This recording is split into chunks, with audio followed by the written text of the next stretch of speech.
दोस्तों इमेजिन करो आप एक बोरिंग सी 9 to 5 जॉब में फंसे हुए हो। पूरा दिन ऑफिस की दीवारों के बीच निकल जाता है और घर सिर्फ सोने के लिए जाते हो।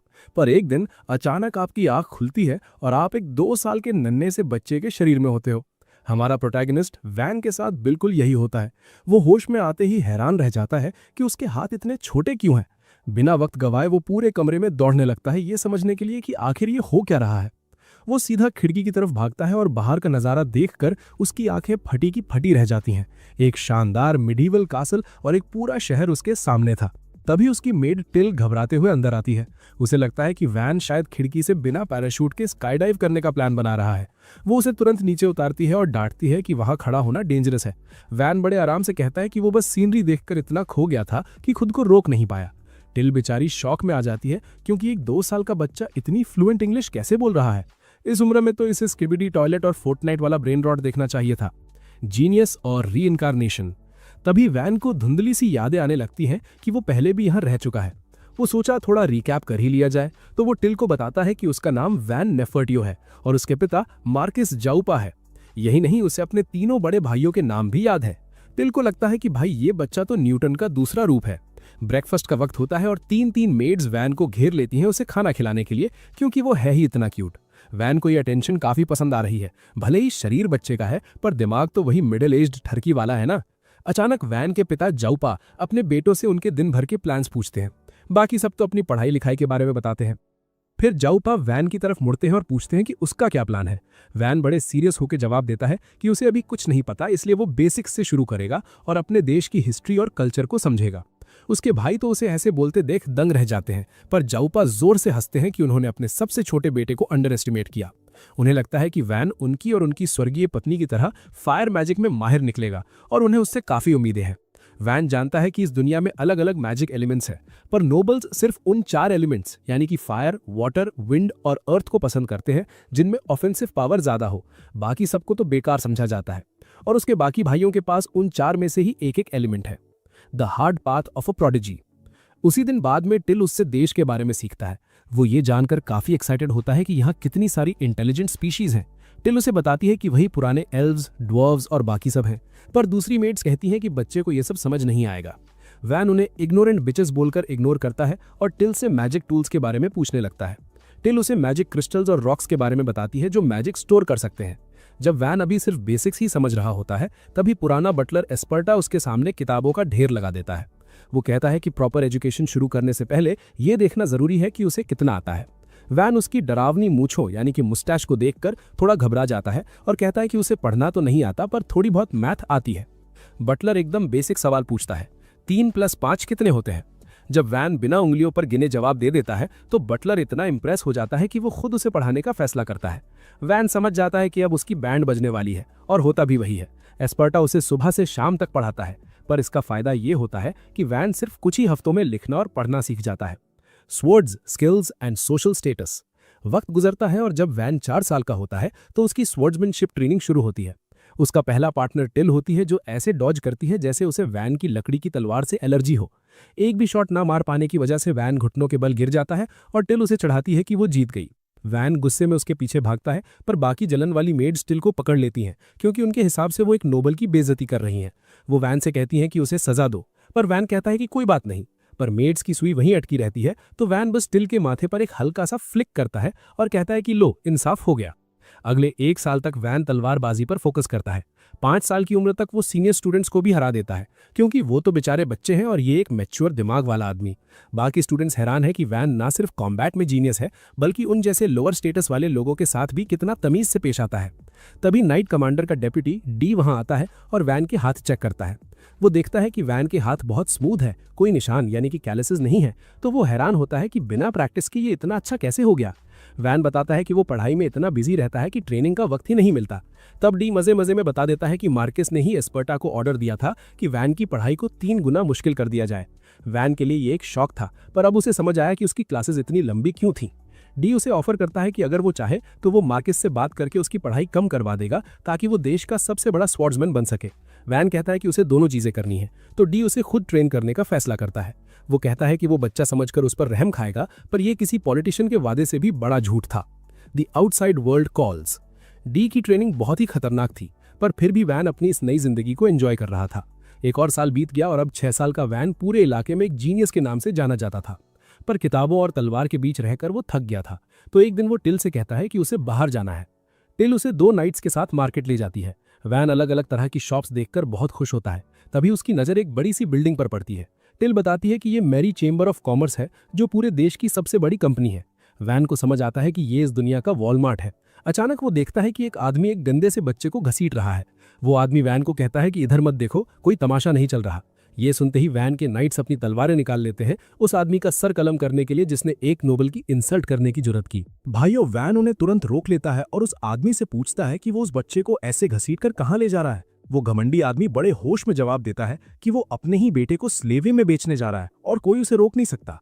वैन के लिए ये न्यूज़ किसी झटके से कम नहीं थी, पर टिल उसे समझाती है कि इस दुनिया में गरीब लोग अक्सर थोड़े एक्स्ट्रा कैश के लिए अपने बच्चों को बेच देते हैं। वैन को ये सुनकर घिन आती है, पर इससे पहले कि वो कुछ बोल पाता, वहां एक टैंड मम्मी एंट्री मारती है, जो माकी के सबसे छोटे बेटे को देखकर काफी एक्साइटेड हो जाती है। टिल बड़े गर्व से वैन का फैमिली क्रश दिखाती है, जिस पर वो लेडी अपना इंट्रोडक्शन देती है कि उसका नाम रोजली है और वो मैरी चेंबर ऑफ कॉमर्स से है। वैन बिना टाइम वेस्ट किए रोजली से पूछता है कि उस नीले बालों वाले लड़के की कीमत क्या होगी।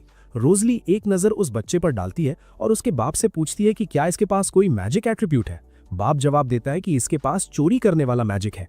तो रोजली कहती है कि भाई, इसके तो सिर्फ 3 बड़े सिल्वर कॉइन्स ही मिलेंगे। ये सुनकर वो बुद्धा हरामी गुस्से में आ जाता है और अपने बेटे को लातों से पीटने लगता है, ये कहकर कि तू इतना यूजलेस है कि तेरी कीमत तो सोफी रेन के मंथली ऑमलेट सब्सक्रिप्शन से भी कम है। रोजली उसे थोड़ा रहम करने को कहती है, पर वो उसे किसी और दुकान पर ले जाने की जिद करता है ताकि बेहतर रेट मिल सके। तभी वैन बीच में आकर ऑफर देता है कि वो उस लड़के को 5 सिल्वर कॉइन्स में खरीद लेगा और वो लालची बुद्धा तुरंत मान जाता है। वैन उस लड़के को आजाद करता है और उसका नाम पूछता है। वो लड़का बिना डरे वैन का हाथ पकड़कर खड़ा होता है और अपना नाम काम बताता है। वैन उसे कहता है कि अब तुम जहां चाहो जा सकते हो, पर टिल हैरान होकर पूछती है कि अभी तो इसे खरीदा है, तो इसे जाने क्यों दे रहे हो। वैन कहता है कि वो बस उसकी मदद करना चाहता था। फिर उसे पता चलता है कि काम का इस दुनिया में कोई नहीं है, तो वो उसे अपने मैंशन ले जाने का फैसला करता है। पर नाइट्स उसे समझाते हैं कि बिना किसी पहचान के वो उसे मैंशन नहीं ले जा सकते, उसे एक स्लेव की तरह ही साथ रखना पड़ेगा। अब वैन तो ठहरा मॉडर्न दिमाग वाला बंदा जो स्लेवरी से नफरत करता है। उसे ये सुनकर दुख होता है, पर जब काम खुद इसके लिए राजी हो जाता है तो वैन मान जाता है। रोजली उन्हें रोकती है और कहती है कि कॉन्ट्रैक्ट फाइनलाइज करना पड़ेगा। वो दोनों का हाथ पकड़ती है और एक स्पेल कास्ट करती है, जिससे काम के हाथ के पीछे एक टैटू बन जाता है। ये इस बात का सबूत था कि अब वो वैन का सेवक है। वैन काम को मैंशन ले आता है और वो जल्द ही एक लॉयल और टैलेंटेड सर्वेंट बन जाता है। एक दिन काम वैन के पास आता है और बताता है कि डी उसे ढूंढ रहा है। वैन उसे एक कुकी की रिश्वत देता है ताकि वो डी से झूठ बोल दे कि वैन यहाँ नहीं है। काम कुकी तो खा लेता है, पर कहता है कि डी को पता है आप यहीं हो। फिर भी वैन उसे कहता है कि कोई ना कोई कहानी पका देना। तभी वैन नोटिस करता है कि काम ने वो ग्लव्स नहीं पहने जो उसने दिलाए थे। काम कहता है कि वो अपना टैटू दुनिया को दिखाना चाहता है, क्योंकि ये सबूत है कि वो वैन की सेवा करता है। पर जैसे ही वैन कहता है कि उसे उसका ग्लव्स पहनना ज्यादा पसंद आएगा, काम तुरंत मान जाता है। तभी डी दरवाजा खटखटाता है और काम बाहर जाके कह देता है कि वैन यहाँ नहीं है। डी कहता है कि अभी एक नौकर ने उसे अंदर जाते देखा है। तो काम पलटकर जवाब देता है कि उसने जरूर दिन दहाड़े नशा कर रखा होगा, श्रूम्स। डी को शक होता है क्योंकि काम के मुंह पर कुकी के क्रम्स लगे थे, पर वो तुरंत मुंह साफ करके कहता है कि शायद आपने नशा किया है जो आपको ये सब दिख रहा है। डी उस स्लेव लड़के की हिम्मत देखकर इंप्रेस हो जाता है कि वो अपने मास्टर के लिए उससे भी भिड़ गया, इसलिए वो वैन की जगह काम को ही रगड़ने का फैसला करता है। 2 साल और बीत जाते हैं और वैन अब 8 साल का हो गया है, यानी उसकी अप्रेजल सेरेमनी का वक्त आ गया है। सबको उससे बहुत उम्मीदें हैं। लोग चाहते हैं कि वो उनका अगला लॉर्ड बने, क्योंकि वो जीनियस होने के साथ साथ बहुत नेक दिल भी है। उसके पिता को पूरा यकीन है कि वैन के पास फायर मैजिक होगा, पर उनकी सारी उम्मीदें मिट्टी में मिल जाती हैं जब पता चलता है कि वैन के पास प्रोडक्शन मैजिक है। जाओपा कहता है कि नोबल्स के लिए ये सबसे घटिया मैजिक है, क्योंकि इससे सिर्फ रॉ मटेरियल और इमेजिनेशन से तलवारें और सामान बनाया जाता है। वो कहता है कि ये काम तो बिना मैजिक के भी हो सकता है और किसी नोबल को लोहार यानी ब्लैक स्मिथ बनने की जरूरत नहीं है। जाओपा गुस्से में पागल हो जाता है, क्योंकि वो और उसकी वाइफ दोनों स्ट्रॉन्ग फायर मेजर्स थे और वो ये बर्दाश्त नहीं कर सकता कि उनका बेटा इतना कमजोर मैजिक रखे।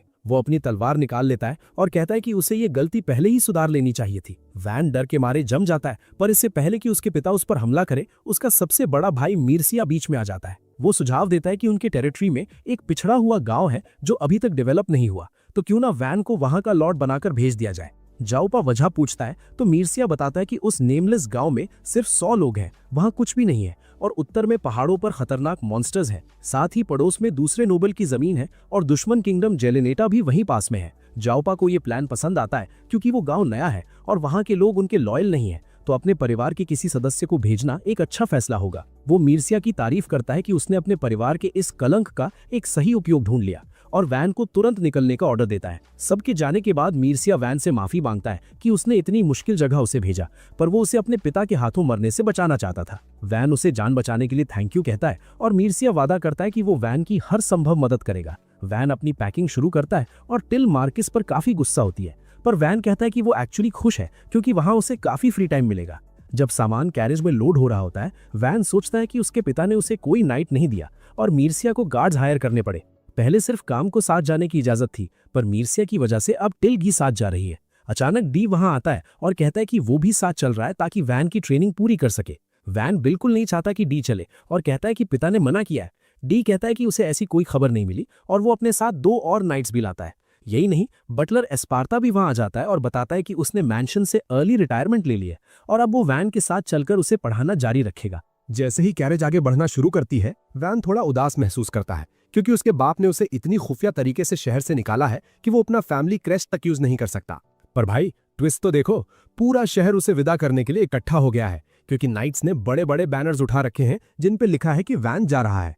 वैन ये देखकर पैनिक हो जाता है और पूछता है कि ये सब क्या नौटंकी है। नाइट्स बताते हैं कि वो बस डी के ऑर्डर्स फॉलो कर रहे हैं और जब तक वो नहीं बोलता बैनर्स नीचे नहीं होंगे। पर प्रॉब्लम ये है कि डी अभी घोड़े बेचकर सो रहा है। खैर, पूरा शहर वैन को बाय बाय कहता है और वैन उनसे वादा करता है कि वो एक दिन जरूर वापस आएगा।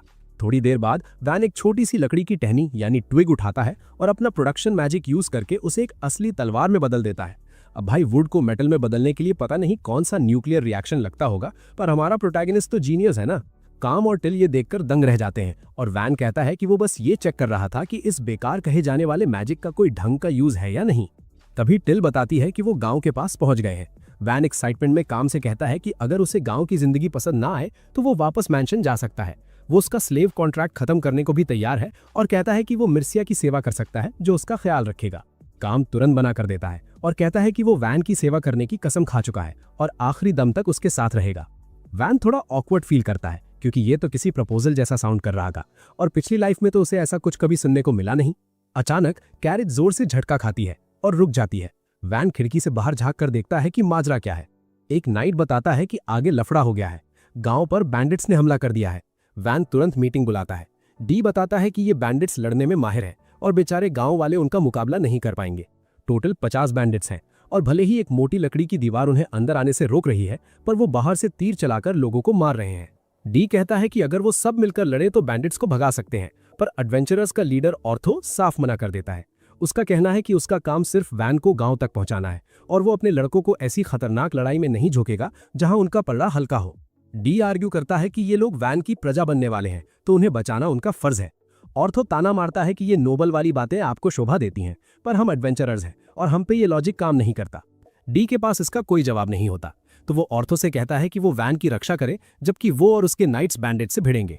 उसे पता है कि वो शायद जिंदा ना बचे, इसलिए वो एडवेंचरर से कहता है कि अगर जरूरत पड़े तो वैन को लेकर वापस शहर भाग जाना।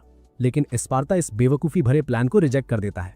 वो सबको बताता है कि भले ही वो एक मामूली नौकर दिखता हो, पर वो असल में एक एलिमेंटल मेज है और वो उन्हें ये लड़ाई जितवाएगा। किसी को यकीन नहीं होता, पर एस्पार्टा अनाउंस करता है कि वो एक मिट्टी की दीवार बनाएगा और एडवेंचरर्स उसके पीछे से हमला करेंगे। इससे बैंडिट्स का ध्यान भटक जाएगा और डी अपने नाइट्स के साथ साइड से अटैक करेगा। एस्पार्टा का मानना है कि जब बैंडिट्स हर तरफ से घिर जाएंगे तो वो भाग खड़े होंगे। वैन उससे पूछता है कि क्या वो पीछे रहकर अकेले लड़ने वाला है। बुढ़ा बटलर कहता है कि हाँ, उसे बैंडिट्स का ध्यान अपनी तरफ खींचने के लिए अटैक करते रहना होगा। वैन कहता है कि ये बहुत रिस्की है, पर एस्पार्टा एक शानदार मौत मरना चाहता है। वैन गुस्से में कहता है कि मेरे परिवार की इतने सालों तक सेवा करने के बाद मैं तुम्हें ऐसे मरने नहीं दे सकता और ना ही मैं नाइट्स की बलि देना चाहता हूँ। वो जानता है कि अगर डी और एस्पार्टा मर गए तो वो अकेले गांव डेवलप नहीं कर पाएगा और उसके बाप उसे फेलियर के लिए एग्जीक्यूट करवा देगा। इसलिए वैन एक नया आइडिया निकालता है और कहता है कि डीकॉय वो खुद बनेगा। सब शौक हो जाते हैं। टिल तो साफ मना कर देती है और कहती है कि उसकी जगह वो जाएगी और काम भी तैयार हो जाता है। वैन कहता है कि वो अपने किसी भी प्यारे को मरते हुए नहीं देख सकता, इसलिए डीकॉय वही बनेगा। उसका प्लान है कि वो कैरेज लेकर सीधा बैंडिट्स के बीच घुस जाएगा ताकि बाकी सबको साइड से अटैक करने का मौका मिले। डी को ये बहुत रिस्की लगता है, पर वैन उसे याद दिलाता है कि ट्रेनिंग उसने ही दी है, तो वो इतनी जल्दी नहीं मरेगा, और अगर मर भी गया तो अपनी प्रजा के लिए जान देना एक नोबल के लिए सबसे बड़ा सम्मान है। वो अपनी तलवार निकालता है और डी से कहता है कि अगर वो मारा जाए तो उसकी बॉडी वहीं छोड़ देना, क्योंकि वो नहीं चाहता कि उसकी मौत से उसके खानदान का नाम खराब हो। वैन की ये बातें ऑर्थो के दिल को छू जाती हैं। उसे पहले लगता था कि ये नोबल का बेटा कोई घमंडी अमीरजादा होगा, पर जब वैन ने खुद आकर उससे तमीज से बात की और उसे बैडएस बोला तो उसका नजरिया बदल गया था। अब वैन को अपनी जान जोखिम में डालते देख ऑर्थो का जमीर जाग जाता है और कहता है कि वो भी लड़ेगा। वैन कहता है कि ये तुम्हारे कॉन्ट्रैक्ट में नहीं है, पर ऑर्थो जवाब देता है कि एक बच्चे को खतरे में डालकर मैं खुद को बैडएस कैसे कह सकता हूँ। उसके साथी भी मान जाते हैं और डी भी आगे आता है ये कहते हुए कि अपने लॉर्ड को अकेले खतरे में डालकर वो जिंदा नहीं रह सकता। स्पार्टा भी राजी हो जाता है और कहता है कि अगर वैन को लगता है कि जान देना कोई अच्छी स्ट्रैटेजी है तो उसे फिर से बेसिक सीखने होंगे। वो तुरंत कुछ ही सेकंड्स में एक मिट्टी की दीवार खड़ी कर देता है और सबको अपनी पोजीशंस पर भेज देता है। ऑर्थो और उसका एक तगड़ा साथी एक तरफ से निकलते हैं और डी दूसरी तरफ से। इधर बाकी एडवेंचरर्स दीवार के पीछे से तीर चलाकर बैंडिट्स की भीड़ कम करने लगते हैं।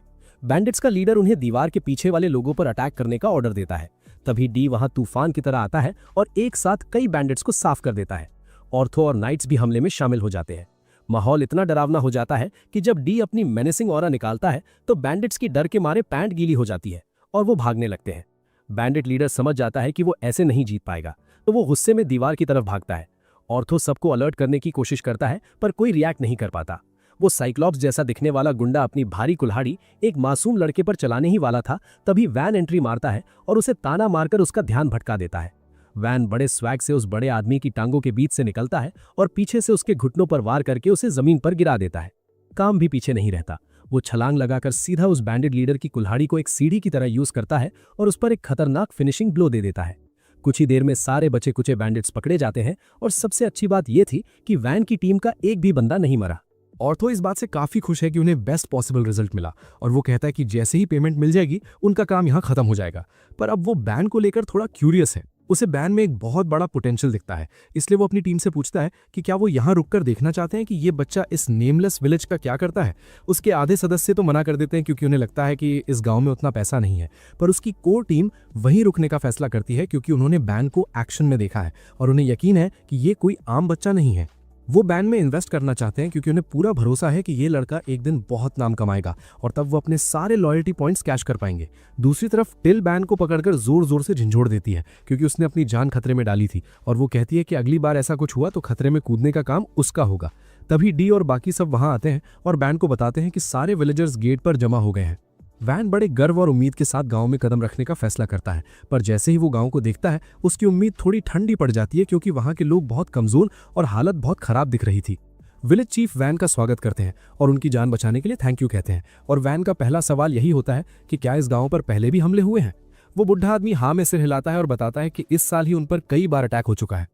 वैन इसका कारण पूछता है तो चीफ बताते हैं कि पहले ये गांव किसी और टेरिटरी का हिस्सा था जहां नाइट्स रेगुलरली पेट्रोल करते थे, पर जब से ये फर्डियो फैमिली के अंडर आया है तब से किसी ने उनकी सुध तक नहीं ली। वैन इस बात के लिए माफी मांगता है और कहता है कि उसके पिता शायद अभी तक छोटे गांव की वैल्यू नहीं समझते हैं। ये सुनकर विलेजर्स भड़क जाते हैं और चीफ पूछते हैं कि क्या नोबल्स को लगता है कि छोटे गांव बचाने लायक नहीं है क्योंकि वो ज्यादा टैक्स नहीं देते। वैन उन्हें समझाता है कि किसी पर इल्जाम लगाने का कोई फायदा नहीं है और ये सुनकर विलेजर्स और भी गुस्सा हो जाते हैं। वो कहते हैं कि एक नोबल कभी नहीं समझ पाएगा कि उन पर क्या गुजरती है, पर वैन कहता है कि वो यहाँ गाँव के फ्यूचर की बात कर रहा है और यहाँ गुस्सा दिखाना बेकार है। वो कहता है कि गांव की इस हालत के लिए नोबल जिम्मेदार तो हैं, पर असल वजह वो लॉज हैं जो किंगडम के फाउंडर ने लिखे थे। वो कहता है कि सिर्फ कानून को कोसने से कुछ नहीं बदलेगा, उन्हें गांव को बचाने के लिए कुछ अलग करना होगा। पहला रास्ता ये है कि वो कुछ इतना वैल्यूएबल प्रोड्यूस करें कि किंगडम उन्हें इग्नोर ना कर सके। दूसरा रास्ता ये है कि वो इतना पैसा कमाएं कि अपने हिफाजत के लिए मर्सिनरीज हायर कर सके। और आखिरी रास्ता ये है कि वो सब मिलकर गाँव पर काम करें और इसे बेहतर बनाएं। वहां की एक विलेज बैडी कहती है कि उन्होंने भी ये सोचा था, पर उनके पास तो कुछ भी नहीं है। वैन उसे बताता है कि अब हालात बदल चुके हैं क्योंकि उनके पास एक नया लॉर्ड है और वो गांव की रक्षा के लिए सब कुछ करेगा। खैर, विलेजर्स को उस पर भरोसा नहीं होता क्योंकि वो एक बच्चा है, पर जैसे ही स्पर्टा और डी आगे आकर अपना इंट्रोडक्शन देते हैं कि वो फॉर्मर हेड बटलर और नाइट ऑर्डर के वाइस कमांडर रह चुके हैं, विलेजर्स का कॉन्फिडेंस अचानक बढ़ जाता है कि उनका गाँव अब सही हाथों में है। चीफ वैन से पूछते हैं कि क्या उसके पास कोई पावरफुल एलिमेंटल मैजिक है और वैन तुरंत साफ कर देता है कि वो सिर्फ प्रोडक्शन मैजिक ही कर सकता है, तो वो उससे लड़ाई में ज्यादा उम्मीद ना रखें। ये सुनते ही विलेजर्स फिर से उदास होने लगते हैं और वैन के ईगो को थोड़ी चोट लगती है। तभी एक विलेजर उससे टैक्स के बारे में पूछता है, क्योंकि फिलहाल उनके लिए अपनी इनकम का 30% देना बहुत मुश्किल है। वैन फैसला करता है कि जब तक गांव स्टेबल नहीं हो जाता, टैक्स सिर्फ 10% रहेगा, और ये सुनते ही सब उसे पसंद करने लगते हैं। फिर वैन कहता है कि उन्हें गांव की दीवारों पर काम करना होगा, और वो एस्पर्टा से पूछता है कि जो मिट्टी की दीवार उसने बनाई है वो कब तक रहेगी। बटलर जवाब देता है कि वो सिर्फ थोड़ी देर तक टिकती है, जब तक माना खत्म ना हो जाए, और फिर वो मिट्टी का ढेर बन जाती है।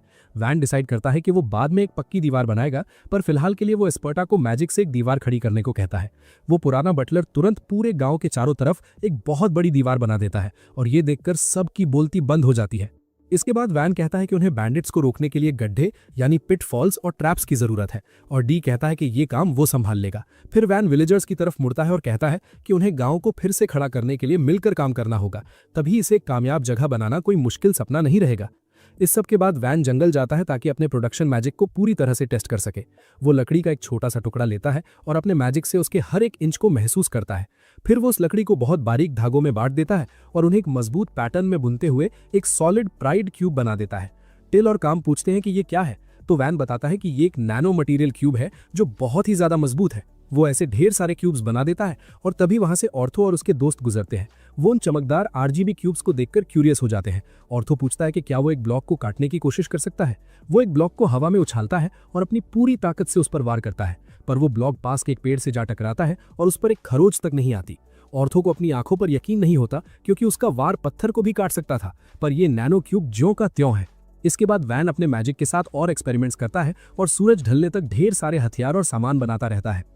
टिल पूछती है कि क्या वो थका नहीं है, क्योंकि प्रोडक्शन मैजिक में बहुत माना खर्च होता है, पर वैन एकदम फिट महसूस कर रहा है। वो सोचता है कि उसके पास आखिर कितना माना है, और वो मजाक मजाक में लकड़ी से कटाना बना देता है, क्योंकि जब मैजिक हो तो साइंस और एनर्जी कंजर्वेशन की परवाह कौन करता है। काम की आंखें उस नए तरह की तलवार को देखकर चमकने लगती है, तो वैन उसे वो गिफ्ट कर देता है, और तभी टिल भी उसे उम्मीद भरी नजरों से देखने लगती है। वैन उसे कुल्हाड़ी देता है, पर टिल बिल्कुल खुश नहीं होती, क्योंकि उस पर एक डरावना स्कल डिजाइन था जो उसके क्यूट वाइब के साथ मैच नहीं कर रहा था। रात को जब टिल और काम सो जाते हैं, वैन कैंप फायर के सामने बैठा रहता है। उसे नींद नहीं आ रही। सफर और लड़ाई की वजह से वो थका हुआ महसूस कर रहा है, और उसे गंदा भी लग रहा है, क्योंकि उसने कई दिनों से नहाया नहीं है। वो सोचता है कि उसके सर्वेंट्स भले ही नॉर्मल एक्ट कर रहे हैं, पर वो भी थक गए होंगे, और गांव पर काम शुरू करने से पहले उसे कुछ बेसिक फैसिलिटीज चाहिए। तो अगले दिन वैन एक खुली जगह पर नैनो क्यूब्स का ढेर लगाना शुरू करता है ताकि उनसे घर बना सके। विलेजर्स वहां इकट्ठा हो जाते हैं ये देखने के लिए कि वो क्या कर रहा है, और खुद वैन को भी यकीन नहीं है कि वो इतनी बड़ी चीज बना पाएगा या नहीं। फिर भी वो पूरे फोकस के साथ घर बनाने के हर एक स्टेप और डिटेल पर ध्यान लगाता है। सबसे पहले वो मजबूत पिलर्स खड़े करता है जो छत का पूरा बोझ उठा सकें, और फिर उनके चारों तरफ दीवारें बनाना शुरू करता है। इसके बाद वो डोर्स और विंडोज के साथ और भी रूम्स बनाता है, और आखिर में रूफ डालकर बिल्डिंग को पूरा कर देता है। देखते ही देखते उसका शानदार घर बनकर तैयार हो जाता है, और किसी को यकीन ही नहीं होता कि वैन ने महज कुछ सेकंड्स में एक पूरा मैंशन खड़ा कर दिया है। पर वो खुद बहुत खुश है कि अब उसके पास आराम से रहने के लिए एक ठिकाना है। पूरा गांव और वैन के दोस्त फटी आंखों से उस मैंशन को निहार रहे हैं। उनके मुंह खुले के खुले रह गए हैं। और टिल कहती है कि उसका प्रोडक्शन मैजिक किसी टेरिटरी को चलाने के लिए एलिमेंटल मैजिक से कहीं ज्यादा काम का है। वैन थोड़ा हम्बल बनता है और कहता है कि ऑफेंसिव मैजिक फिर भी बेहतर है, क्योंकि उससे एक नोबल अपनी प्रजा की रक्षा कर सकता है। उसे लगता है कि लोग उस नोबल के अंडर ज्यादा सेफ फील करते हैं, जो बड़े बड़े फायरबॉल्स फेंक सके, ना कि किसी ऐसे बंदे के साथ जो बस एक बड़ा कंस्ट्रक्शन वर्कर बन के रह गया हो। टिल और काम उसकी बात से अग्री नहीं करते और कहते हैं कि वो उसके पिता के शहर के बजाय उसके बनाए हुए शहर में रहना पसंद करेंगे। पर वैन को लगता है कि वो बस उसका पक्ष ले रहे हैं, लेकिन एस्पार्टा का मानना है कि वो सही कह रहे हैं। वो वैन को समझाता है कि जंग के वक्त शायद लोग अटैक करने वाले नोबल्स को पसंद करें, पर शांति के समय उसकी ये एबिलिटी डेवलपमेंट के लिए सबसे बेस्ट है। डी, ऑर्थर और बाकी लोग भी वही बात कहते हैं, और वो वैन से कहते हैं कि ये कितना अनबिलीवेबल है कि उसने उसैन बोल्ट की स्पीड से भी तेज एक पूरा घर बना दिया। वैन उन्हें कहता है कि अगर वो लकड़ी लेकर आए तो वो उनके लिए भी घर बना सकता है, और ये सुनते ही डी और ऑर्थो दोनों में आग लग जाती है कि कौन सबसे पहले लकड़ी जमा करके अपना घर बनवाएगा। खैर, सिर्फ वही नहीं है जिन्हें नया घर चाहिए। गांव का चीफ भी बड़े डरते डरते वैन से पूछता है कि अगर विलेजर्स भी लकड़ी ले आए तो क्या वो उनके लिए भी घर बना देगा। विलेजर्स उसे बताने लगते हैं कि उनके घर कैसे टूटे फूटे हैं और वहां रहना कितना मुश्किल है, और वैन को एहसास होता है कि इन सब का रेनोवेशन करना बहुत थका देने वाला काम होने वाला है। मगर वो अपने लोगों को निराश नहीं करना चाहता, और ये सच भी है कि उनके पुराने घर किसी भी पल गिर सकते हैं। वो घर बनाने के लिए राजी हो जाता है, बस शर्त ये रखता है कि उन्हें लकड़ी लानी होगी, और ये सुनते ही सबकी खुशी का ठिकाना नहीं रहता। थोड़ी ही देर में वैन एक साथ पूरा रेजिडेंशियल ब्लॉक खड़ा कर देता है, और लोग अभी भी उसके स्किल्स देखकर हैरान हैं। वो कहते हैं कि एक तो इतना बड़ा माना पूल होना अलग बात है, ऊपर से वैन को एक सेटलमेंट का प्रॉपर लेआउट प्लान करना भी आता है। वैन आर्किटेक्चर और डिजाइन के बारे में अपना ज्ञान झाड़ने लगता है और बताता है कि उसने ग्रिड लेआउट यूज किया है, जिसमें हर यूनिट 4 घरों से बनी है और उनके बीच मजबूत और चौड़ी सड़कें हैं। फिलहाल उसने सारे घर एक जैसे बनाए हैं ताकि किसी में लड़ाई ना हो, पर वो प्लान करता है कि आगे चलकर वो इनका रेनोवेशन करेगा जब उनके पास और मजबूत रॉ मटेरियल आ जाएगा। विलेजर्स बहुत एहसानमंद महसूस करते हैं और अपनी थोड़ी बहुत फसल वैन को गिफ्ट के तौर पर देते हैं। इसके बाद वैन अपने मैंशन के पास एक पब्लिक बाथ हाउस बनाता है क्योंकि वो रोज नहाना चाहता है, पर विलेजर्स भी उसे लेकर काफी क्यूरियस है। टिल और वो ग्रीन हेड मेज प्लूरियल वैन को अपने साथ नहाने के लिए कहती हैं, जिसे सुनकर वो घबरा जाता है और उन्हें याद दिलाता है कि वो दिमाग से एक बड़ा आदमी है। लड़कियों को पहले नहाने का मौका मिलता है और प्लूरियल कहती है कि वैन उन बाकी नोबल्स जैसा बिल्कुल नहीं है जिनसे वो मिली है, वो सच में बहुत नेक और समझदार है। टिल तुरंत अपने मास्टर की तारीफें शुरू करती है और जब वो अपनी नई दोस्त को ये सब बता चुकती है तब लड़कों की बारी आती है। वैन और काम पहले अंदर जाते हैं और वैन नोटिस करता है कि डी के साथ रोज ट्रेनिंग करके काम के मसल्स बनने लगे हैं और तभी वहां डी की एंट्री होती है। डी और नाइट्स उसी वक्त बाथ हाउस आ जाते हैं और फिर वो मसल ब्रेन्ड इडियट उस पब्लिक बाथ में ही अपनी भारी भरकम तलवार घुमाने लगता है। नहाने के बाद वैन अपने कमरे में आराम करने जाता है और बेड पर गिर जाता है ये सोचते हुए कि इस थका देने वाले दिन के बाद अब वो सुकून से सो सकता है। अगली सुबह जब उसकी आंख खुलती है तो वो देखता है कि नाइट्स ने रेडर्स से बचने के लिए गांव के चारों तरफ एक खाई खोद दी है और वैन कहता है कि बेस्ट रिजल्ट्स के लिए इसे पानी से भरना जरूरी है। उन्हें पीने, खेती और पब्लिक बाथ के लिए भी पानी चाहिए, इसलिए वैन डिसाइड करता है कि उनकी अगली प्रायोरिटी पानी का एक पक्का जरिया ढूंढना होगा। वो तुरंत पास के एक वाटर बॉडी का मुआयना करता है और फिर एस्पार्टा उस दिशा में एक छोटी सी कैनाल यानी नहर बना देता है। डी और बाकी लोग उस नहर को और चौड़ा और लंबा करने में लग जाते हैं और वैन उनके पीछे पीछे चलता है, अपने मैजिक से दीवारों और नहर के तल को स्टेबलाइज करता है ताकि पानी लीक ना हो। वो देखता है कि डी को सख्त मिट्टी को खोदने में बड़ा मजा आ रहा है और एस्पार्टा कहता है कि 40 साल की उम्र के हिसाब से वो काफी एक्टिव है। काम और नाइट्स भी जी तोड़ मेहनत कर रहे हैं और वैन को लगता है कि नहर पूरी होने में कम से कम 1 हफ्ता लगेगा। फिर भी वो गांव तक पानी पहुंचाने के लिए एकदम जिद्दी है क्योंकि एक बार बेसिक फैसिलिटीज आ गई तो मर्चेंट्स आना शुरू हो जाएंगे और वो सबका स्टैंडर्ड ऑफ लिविंग सुधार सकेगा। लेकिन लगता है वैन ने अपने वर्कर्स के जोश को थोड़ा ज्यादा ही एस्टिमेट कर लिया है क्योंकि दिन खत्म होते होते वो गांव के आधे रास्ते तक पहुंच गए हैं। वैन कहता है कि इतना काफी है और उन्हें रुकने को बोलता है, पर डी पूछता है कि प्रॉब्लम क्या है क्योंकि वो तो अभी और काम कर सकता है। वैन उसे समझाता है कि हर किसी में उसकी जैसी बिग डी एनर्जी नहीं है और बेचारे काम और बाकी लोग तो थककर उनकी मम्मी के फेवरेट टॉय की तरह कांप रहे हैं। डी को एहसास होता है कि हर कोई उसकी तरह सॉलिड नहीं बना है, इसलिए वो दिन भर के लिए ब्रेक लेने पर राजी हो जाता है, भले ही उसके पास अकेले नहर खत्म करने का स्टैमिना बचा हो। अगली दोपहर नहर का काम पूरा हो जाता है और सब लोग रिवर के पास इसके उद्घाटन के लिए जमा होते हैं। वैन एस्पार्टा को गेट खोलने का इशारा करता है और वो एक पत्थर का प्लग तोड़ देता है ताकि पानी टनल में बहने लगे। जब सब लोग उस नहर में पानी को तेजी से बहते हुए देखते हैं जो उन्होंने मिलकर बनाई थी तो सब जोर जोर से तालियां बजाते हैं और विलेजर्स इतना सारा पानी एक साथ देखकर दंग रह जाते हैं। जल्द ही गांव के चारों तरफ की खाइयां पानी से भर जाती हैं, पर वैन को डर है कि कहीं बारिश होने पर बाढ़ ना आ जाए। वो डिसाइड करता है कि वो गांव के पीछे एक झील खोदेगा ताकि वो सिचुएशन अवॉइड की जा सके और एस्पार्टा कहता है कि ये सूखे मौसम के लिए एक रिजर्वॉयर का काम भी करेगा। थोड़ी ही देर में वैन और उसके दोस्त मिलकर गांव के पीछे एक शानदार झील यानी लेक तैयार कर देते हैं और पूरा गांव वहां इस नज़ारे को देखने के लिए उमड़ पड़ता है।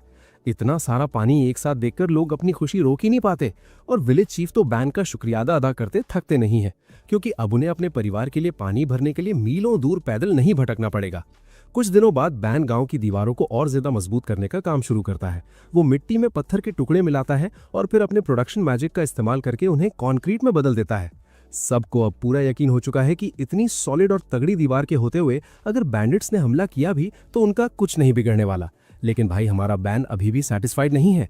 वो डिसाइड करता है कि डिफेंसेस को एक नेक्स्ट लेवल पर ले जाना होगा, इसलिए वो दीवार के ऊपर बड़े बड़े बलिस्टे इंस्टॉल कर देता है और उनके आगे मजबूत शीट्स लगा देता है ताकि दुश्मन के रेंज्ड अटैक से सेफ रहकर उन पर पलटवार किया जा सके। बैन बड़ी सादगी से कहता है कि ये तो बस बेसिक सी चीजें हैं, पर बाकी सब उसकी बात से बिल्कुल अग्री नहीं करते क्योंकि ये दिखने में ही इतने कूल और धमाकेदार लग रहे हैं।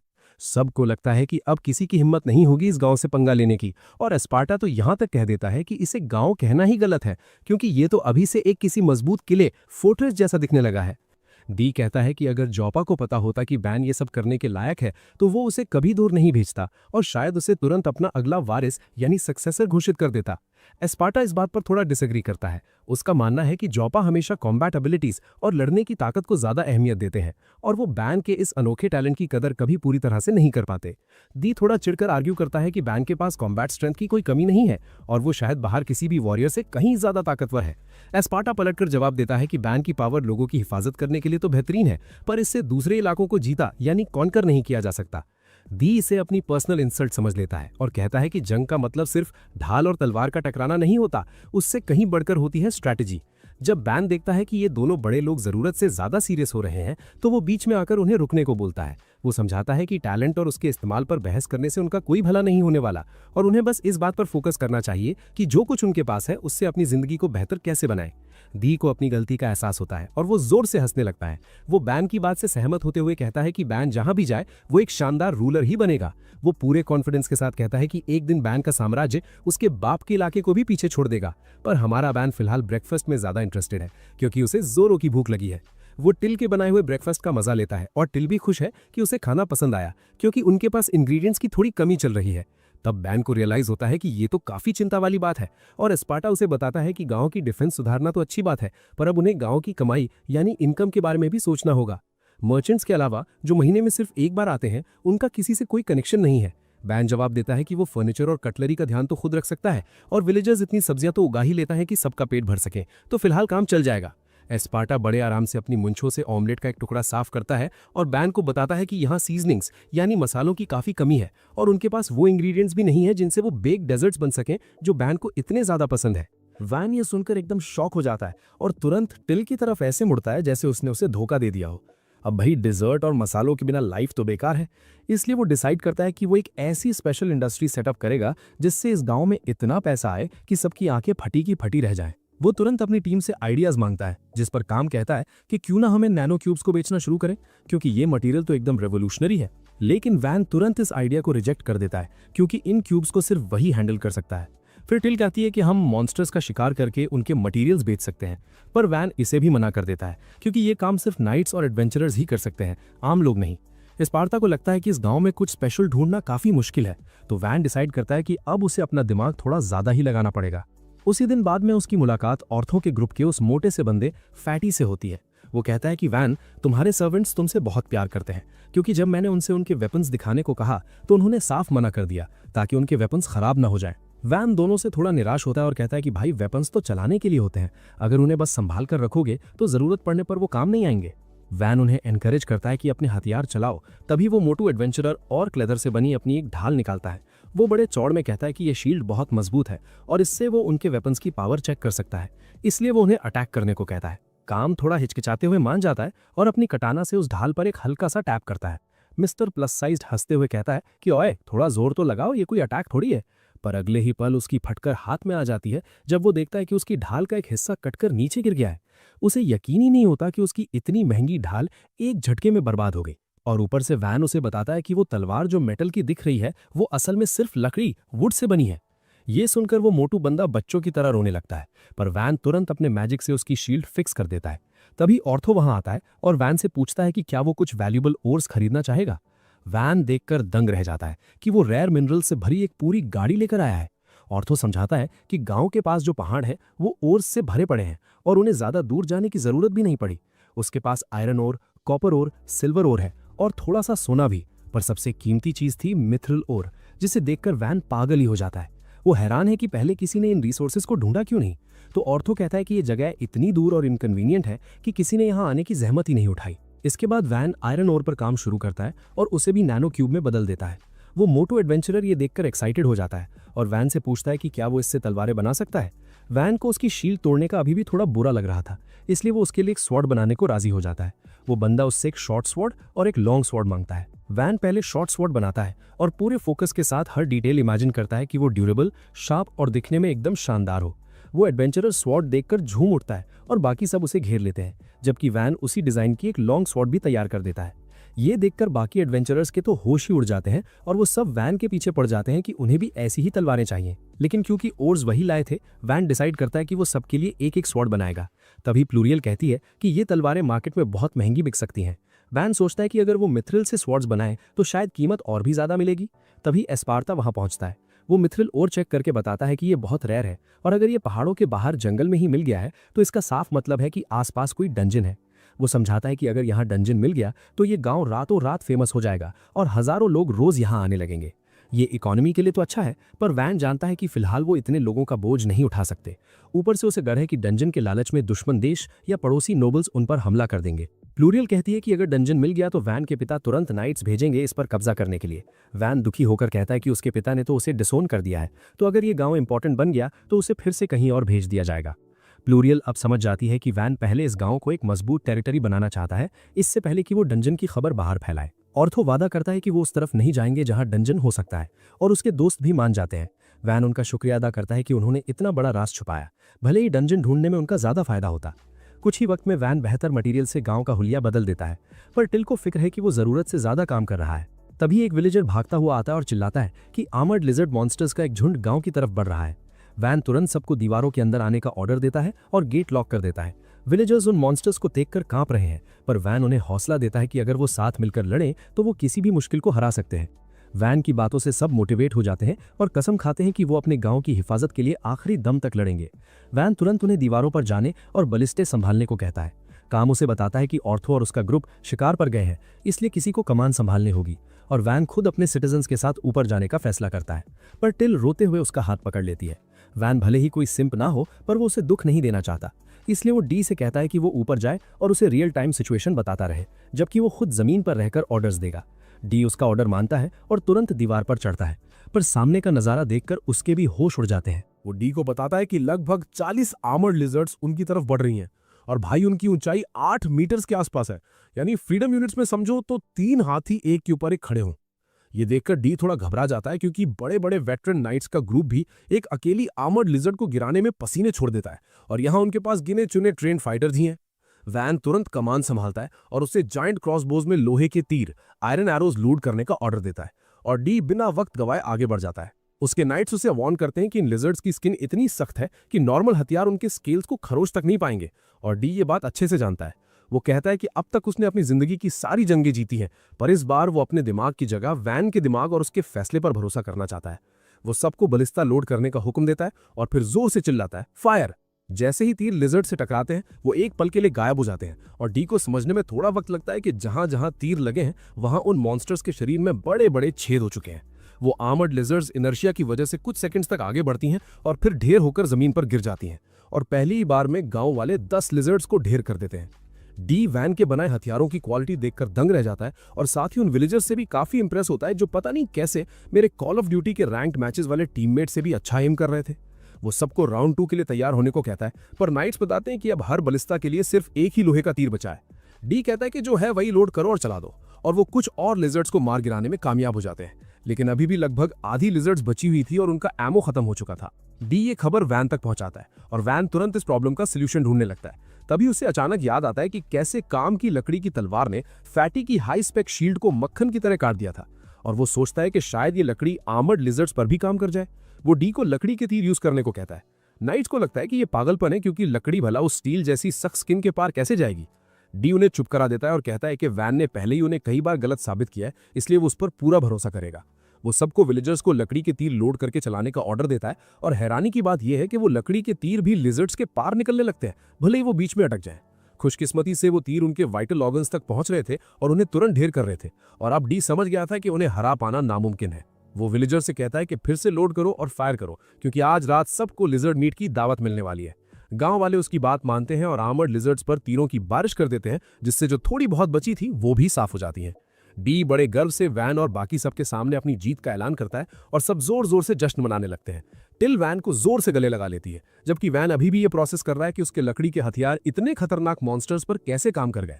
दीवार के ऊपर खड़े नाइट्स डिस्कस करते हैं कि उनकी साइड से एक भी बंदा घायल नहीं हुआ और एमो भी काफी बचा है। डी को लगता है कि लड़ाई इतनी जल्दी खत्म हो गई कि उसे थोड़ा अधूरा सा लग रहा है, पर यह इस बात का सबूत था कि वैन की एबिलिटी कितनी ओपी है। थोड़ी देर बाद गांव वाले उन लिजर्ड्स की बॉडीज को प्रोसेस करना शुरू करते हैं ऑर्थो की पार्टी की देखरेख में, जो काफी देर से वापस लौटे थे। ऑर्थो ने बताता है कि आंखें, दांत, खाल और मैजिक कोर को संभाल कर रखो, जबकि मीट को खाने के लिए स्टोर करो। वो कहता है कि आमतौर पर इन लिजर्ड्स को प्रोसेस करने में बहुत वक्त लगता है और मीट खराब हो जाता है, पर वैन के बनाए नाइफ्स की वजह से ये काम मक्खन की तरह हो रहा है। तभी वैन वहां आता है और मीट का पहाड़ देखकर फैसला करता है कि वो इस जीत की खुशी में एक शानदार पार्टी देंगे। रात को जश्न शुरू होता है और लोग जी भरकर मीट खाते हैं। ऑर्थो का ग्रुप वैन से बात करते हुए कहता है कि उनके बनाए हथियार कमाल के हैं। डी ये सुन लेता है और थोड़ा जलकर वैन से पूछता है कि क्या उसने पहले एडवेंचरर्स के लिए हथियार बनाए थे। ऑर्थो और उसके दोस्त अपनी तलवारें दिखा दिखाकर शो ऑफ करने लगते हैं। डी को थोड़ी जलन होने लगती है और वैन से कहता है कि मेरे लिए भी एक स्वॉर्ड बना दो, और उसके लिए वो ब्लैंक चेक देने को भी तैयार है। बाकी नाइट्स भी वैन से हथियार मांगने लगते हैं और वो थोड़ा शर्माते हुए कहता है कि वो उनसे पैसे नहीं ले सकता, पर अभी वो थोड़ा बिजी है। वो वादा करता है कि गांव के मामले सुलझते ही वो उनके लिए नया गियर बनाएगा और नाइट्स इससे खुश हो जाते हैं। इसके बाद ऑर्थो वैन को बताता है कि वैसे तो एक आर्मर्ड लिजर्ड 20 गोल्ड कॉइन्स में बिकती है, पर क्योंकि मीट खराब हो जाएगा तो उन्हें लगभग 8 गोल्ड कॉइन्स पर लिजर्ड मिल सकते हैं। ये फिर भी बहुत बड़ा अमाउंट था और वैन सोचने लगता है कि वो इतने सारे पैसों का क्या करेगा। तभी एस्पर्ता एक बुरी खबर देता है कि अगर कोई गांव 100 गोल्ड कॉइन से ज्यादा कमाता है तो उसका आधा हिस्सा टैक्स के रूप में मार्किस को देना पड़ता है। ये सुनकर वैन को ऐसा लगता है जैसे उसकी लाइफ की सारी सेविंग्स किसी क्रिप्टो स्कैम में उड़ गई हो, और वो पूछता है कि क्या टैक्स चोरी करने का कोई रास्ता है। एस्पर्ता मना कर देता है क्योंकि इतने सारे मटेरियल की सेल छुपाना नामुमकिन है और वैन की सारी उम्मीदें टूट जाती हैं। पर उसे सबसे ज्यादा डर इस बात का है कि उसके बाप को इस गांव की अहमियत पता चल जाएगी और वो उसे फिर से किसी दूर दराज जगह भेज देगा। अचानक एस्पर्ता को एक सोल्यूशन सूझता है। वो कहता है कि वो जल्पा के बजाय सीधा मिर्सिया को रिपोर्ट कर सकते हैं। वैन को समझ आता है कि वो इन लिजर्ड्स को हराने का सारा क्रेडिट अपने बड़े भाई को दे सकते हैं, जिससे उनकी हरकतें छुपी रहेंगी और वो इसी गांव में और वक्त तक रुक पाएंगे। अगले दिन 2 मर्चेंट्स गांव आते हैं और सामने इतनी बड़ी किले जैसी दीवार देखकर उनके तोते उड़ जाते हैं। वो एक दूसरे पर चिल्लाने लगते हैं कि गूगल मैप्स गलत पड़ा और रास्ता भटक गए। तभी वैन गेट के ऊपर प्रकट होता है और उनका स्वागत करता है। मर्चेंट्स हैरान है क्योंकि वो वैन को मार्किस के जीनियस बेटे के रूप में पहचानते हैं और सोचते हैं कि वो यहाँ क्या कर रहे हैं। वो अपना इंट्रो बेल और रैंगो के रूप में देते हैं, जो मेरी चेंबर ऑफ कॉमर्स से है, और वैन उन्हें अंदर बुला लेता है। जैसे ही वो दोनों भाई वेयरहाउस पहुंचे, आर्मर्ड लिजर्ड्स का ढेर देखकर उनके जबड़े जमीन पर गिर गए। उन्हें यकीन ही नहीं हो रहा कि इतने छोटे गांव ने इतने सारे मॉन्स्टर्स का शिकार किया है। पर वैन बस ये जानना चाहता है कि क्या वो ये सब खरीद सकते हैं। मर्चेंट्स तुरंत हाँ कह देते हैं, पर वैन से 1 महीने का वक्त मांगते हैं क्योंकि उन्हें इस सब की इवैल्यूएशन और ट्रांसपोर्ट के लिए एक पूरी टीम बुलानी पड़ेगी। वैन इस बात पर राजी हो जाता है और उनसे कहता है कि वो थोड़ा मीट फ्री में ले जाएं, क्योंकि अभी उसके पास कोई फ्रिज बनाने की टेक्निक नहीं है और ये सब यूं ही सड़ जाएगा। फिर वो उन दोनों भाइयों को कुछ वेपन्स दिखाता है जो सेल के लिए हैं, और भाई उनकी क्वालिटी देखकर उनके होश उड़ जाते हैं। वो बिना किसी बार्गेनिंग के वैन की मांगी हुई कीमत पर तुरंत मान जाते हैं और वैन उनसे कहता है कि वो इन हथियारों को मार्केट में प्रमोट करें। लेकिन दोनों भाई थोड़ा हिचकिचाने लगते हैं और वैन समझ जाता है कि ये नूब्स खुद को बहुत बड़ा प्रो समझ रहे हैं और सोचते हैं कि वो उसकी स्वॉर्ड्स की ट्रेड पर कब्जा यानी कि मोनोपोलाइज कर लेंगे। वो उन्हें समझाता है कि अगर वो इसे राज रखने की कोशिश भी करें तो भी लोग इस गांव का पता लगा ही लेंगे, क्योंकि उनका रूट फॉलो करना आसान है। ये सुनकर दोनों भाई शॉक हो जाते हैं। तब वैन उन्हें बताता है कि एक और रास्ता है जिससे वो इनसेन प्रॉफिट कमा सकते हैं। वो इस बारे में जानने के लिए एकदम बेताब हो जाते हैं और वैन उन्हें ऑफर देता है कि वो इसी गांव में अपनी एक दुकान खोल लें। दोनों भाई तुरंत इस ऑफर को लपक लेते हैं और वैन के आगे झुककर अपना एहसान जताते हैं। वैन उन्हें कहता है कि वो अभी की अभी अपनी शॉप खड़ी करें। इससे पहले कि उन्हें समझ आए कि वो क्या कह रहा है, वैन उनके लिए उनके सपनों जैसी एक शानदार शॉप बना देता है और कहता है कि वो उनके साथ बिजनेस करने के लिए एक्साइटेड है। कुछ ही देर बाद वैन के पास 2 ऐसे मेहमान आते हैं जिनकी उसने उम्मीद भी नहीं की थी। एक नोबल लड़की है जो लगभग उसी की उम्र की है, और दूसरी एक बैड एस नाइट मॉमी जो उसकी हिफाजत कर रही है। ये नाइट मॉमी पहले से ही काफी जजमेंटल है और ऐलान करती है कि वो पता लगाकर रहेगी कि वैन सच में कोई जीनियस है या बस शो ऑफ कर रहा है। इसी बीच वैन को एस्पार्ता से ढेर सारा होमवर्क मिल रहा है। वो उसे 10,000 लोगों के रहने लायक एक सिटी प्लान करने को कहता है, क्योंकि जिस रफ्तार से गांव डेवलप हो रहा है ये जल्द ही एक शहर बन जाएगा। वो वैन से पूछता है कि उसे कैसा फोर्ट्रेस सिटी चाहिए, ये बताते हुए कि स्क्वायर शेप्ड फोर्ट्रेसेस सबसे कॉमन है। मगर वैन तो ठहरा एक्स्ट्रा। वो कहता है कि उसे एक स्टार शेप्ड फोर्ट्रेस बनाना है, क्योंकि इससे दुश्मनों को उन डिफेंस पॉइंट्स को पार करने में बहुत वक्त लगेगा जो वो किले के चारों तरफ सेट करेगा। एस्पार्ता को ये आइडिया पसंद आता है और वैन की मदद करने लगता है। तभी रेड हेड नाइट कमरे में घुसती है और बताती है कि पड़ोसी फर्डिनांडो काउंटी से एक एमिसरी उनसे मिलने आया है। वैन उन्हें अंदर बुलाता है और वो वही नोबल लड़की और मॉमी नाइट निकलती हैं। वैन उनका स्वागत करता है और वो मॉमी अपना इंट्रो मीरा के रूप में देती है, जो एक नाइट से प्रमोशन पाकर अब एक वाइस काउंटेस बन चुकी है। लड़की थोड़ा नर्वस होकर अपना नाम आर्ट बताती है, जो काउंट फर्डिनांडो की सबसे छोटी बेटी है, और वैन उन्हें बैठने को कहता है। मीरा तुरंत वैन से पूछती है कि उसके हिसाब से वो यहाँ क्यों आई है। वैन बिना डरे कहता है कि वो उसे असेस करने आई हैं, ताकि अगर वो कोई खतरा लगे तो उसे अपनी तरफ कर सकें। ये सुनकर मीरा हंसने लगती है क्योंकि वैन का निशाना एकदम सही था। वो बताती है कि काउंट को लगता है कि मार्किस जाल्पा ने अपने जीनियस बेटे को यहाँ इसलिए भेजा है ताकि वो उनकी टेरिटरी पर कब्जा कर सकें। लेकिन मीरा का मानना है कि वैन को यहाँ इसलिए भेजा गया है क्योंकि उसके पास एलिमेंटल मैजिक नहीं है। वैन सच बोलने का फैसला करता है और बताता है कि एलिमेंटल मैजिक वाली बात सही है, पर वो यहाँ जंग के लिए नहीं आया है, उसे बस उसके बाप ने निकाल दिया है। मीरा को इस बात पर यकीन नहीं आता क्योंकि वैन ने इतने कम समय में गांव को इतना डेवलप कर दिया है। उसे लगता है कि वैन के साथ 5000 सोल्जर्स भेजे गए हैं ताकि इस गांव को एक मिलिट्री बेस बनाया जा सके। वैन ये सुनकर जोर से हंसने लगता है और माफी मांगते हुए मीरा को बताता है कि उसे घर से सिर्फ उसके सामान और काम के साथ धक्के देकर निकाला गया था और कोई उसे बाय कहने तक नहीं आया। मीरा हैरानी से पूछती है कि क्या वो इस बटलर और डेप्यूटी नाइट कमांडर को देखकर हेल्यूसिनेट कर रही है। तब डी बताता है कि वो अपनी मर्जी से वैन की ट्रेनिंग पूरी करने आया है और उसने नाइट कमांडर के वापस आने के ऑर्डर्स को भी इग्नोर कर दिया है। एस्पार्टा भी बताता है कि उसने रिटायरमेंट ले ली है और अब वो हॉबी के तौर पर वैन को पढ़ा रहा है। और टिल कहती है कि वो हमेशा वैन की सेवा करना चाहती है क्योंकि वो हर किसी के साथ तमीज से पेश आता है। लेकिन इतनी तेजी से डेवलपमेंट कैसे हुआ, ये अभी भी एक राज था। तो वैन उन्हें एक डेमो देने का फैसला करता है। वो गांव के बाहर ले जाता है और एस्पार्टा से मिट्टी की एक दीवार बनाने को कहता है ताकि वो उसे एक फोर्ट्रेस ग्रेड वॉल में बदल सके। मीरा बटलर के मैजिक से इंप्रेस तो होती है, पर कहती है कि ये दीवार माना खत्म होते ही ढेर हो जाएगी। वैन तुरंत अपना मैजिक यूज करता है और उस मिट्टी की दीवार को सॉलिड कंक्रीट में बदल देता है और फिर कुछ वुड नैनो क्यूब से गेट तैयार कर देता है। मीरा और आर्ट ये देखकर दंग रह जाती हैं और वैन से उसके मैजिकल एट्रीब्यूट के बारे में पूछती हैं। वो जवाब देता है कि उसके पास प्रोडक्शन मैजिक है जिसे सबसे बेकार समझा जाता है और इसी वजह से उसे यहाँ एग्जाइल किया गया है। ये सुनकर आर्ट को अपनी बदकिस्मती भरी जिंदगी याद आ जाती है। फिर मीरा अपने दूसरे एजेंडा पर आती है। वो वैन को बताती है कि उसे यहाँ आर्ट का रिश्ता यानी कि मैरिज प्रपोजल लेकर भेजा गया है। वैन समझ जाता है कि काउंट अपनी बेटी उसे इसलिए देना चाहते हैं ताकि वो उनकी टेरिटरी पर हमला न करें। वो मीरा से कहता है कि शादी की कोई जरूरत नहीं है क्योंकि वो किसी से झगड़ा नहीं चाहता और वो बस यहाँ एक सुकून भरी जिंदगी बिताना चाहता है। मीरा उसे बताती है कि पहले वो नहीं चाहती थी कि आर्ट की एंगेजमेंट किसी गुमनाम गांव के लॉर्ड से हो क्योंकि ऐसी घटिया जगह पर वो खुश नहीं रह पाएगी। पर वैन का पोटेंशियल और उसका कैरेक्टर देखकर अब वो इस शादी के सपोर्ट में है। वो वैन की इंटेलिजेंस, करिश्मा और उसके विल पावर की तारीफ करने लगती है और कहती है कि अगर ये लीगल होता तो वो खुद उससे शादी कर लेती। वैन एक मॉमी वाइफू का ख्याल से एक्साइटेड तो होता है, पर बदकिस्मती से उसे अभी सिर्फ आर्ट ही मिल सकती है। मीरा आर्ट से पूछती है कि क्या वो वैन से शादी करना चाहती है क्योंकि उसे इससे बेहतर लड़का नहीं मिलेगा। आर्ट शर्मा के कहती है कि वैन एक अच्छा लड़का है पर उसने अभी शादी के बारे में सोचा नहीं है। वैन भी उसे कहता है कि वो अपना वक्त ले क्योंकि ये उसकी लाइफ का सबसे बड़ा डिसीजन है। मीरा बताती है कि वो रात भर गाँव में ही रुकेंगी ताकि वो आराम से सोच सके। वैन थोड़ा शॉक्ड होता है, पर जब मीरा मैंशन में कमरे के बारे में पूछती है तो वो उनके लिए एक शानदार इन यानी होटल बनाने का फैसला करता है। इसके बाद वो डिनर करते हैं और वैन उस लड़की के बारे में और जानने की कोशिश करता है जो शायद उसकी फ्यूचर वाइफू बन सकती है। वो बताती है कि उसे फूल और डॉल्स जैसी क्यूट चीजें पसंद है और वैन उन डॉल्स को देखने की इच्छा जताता है।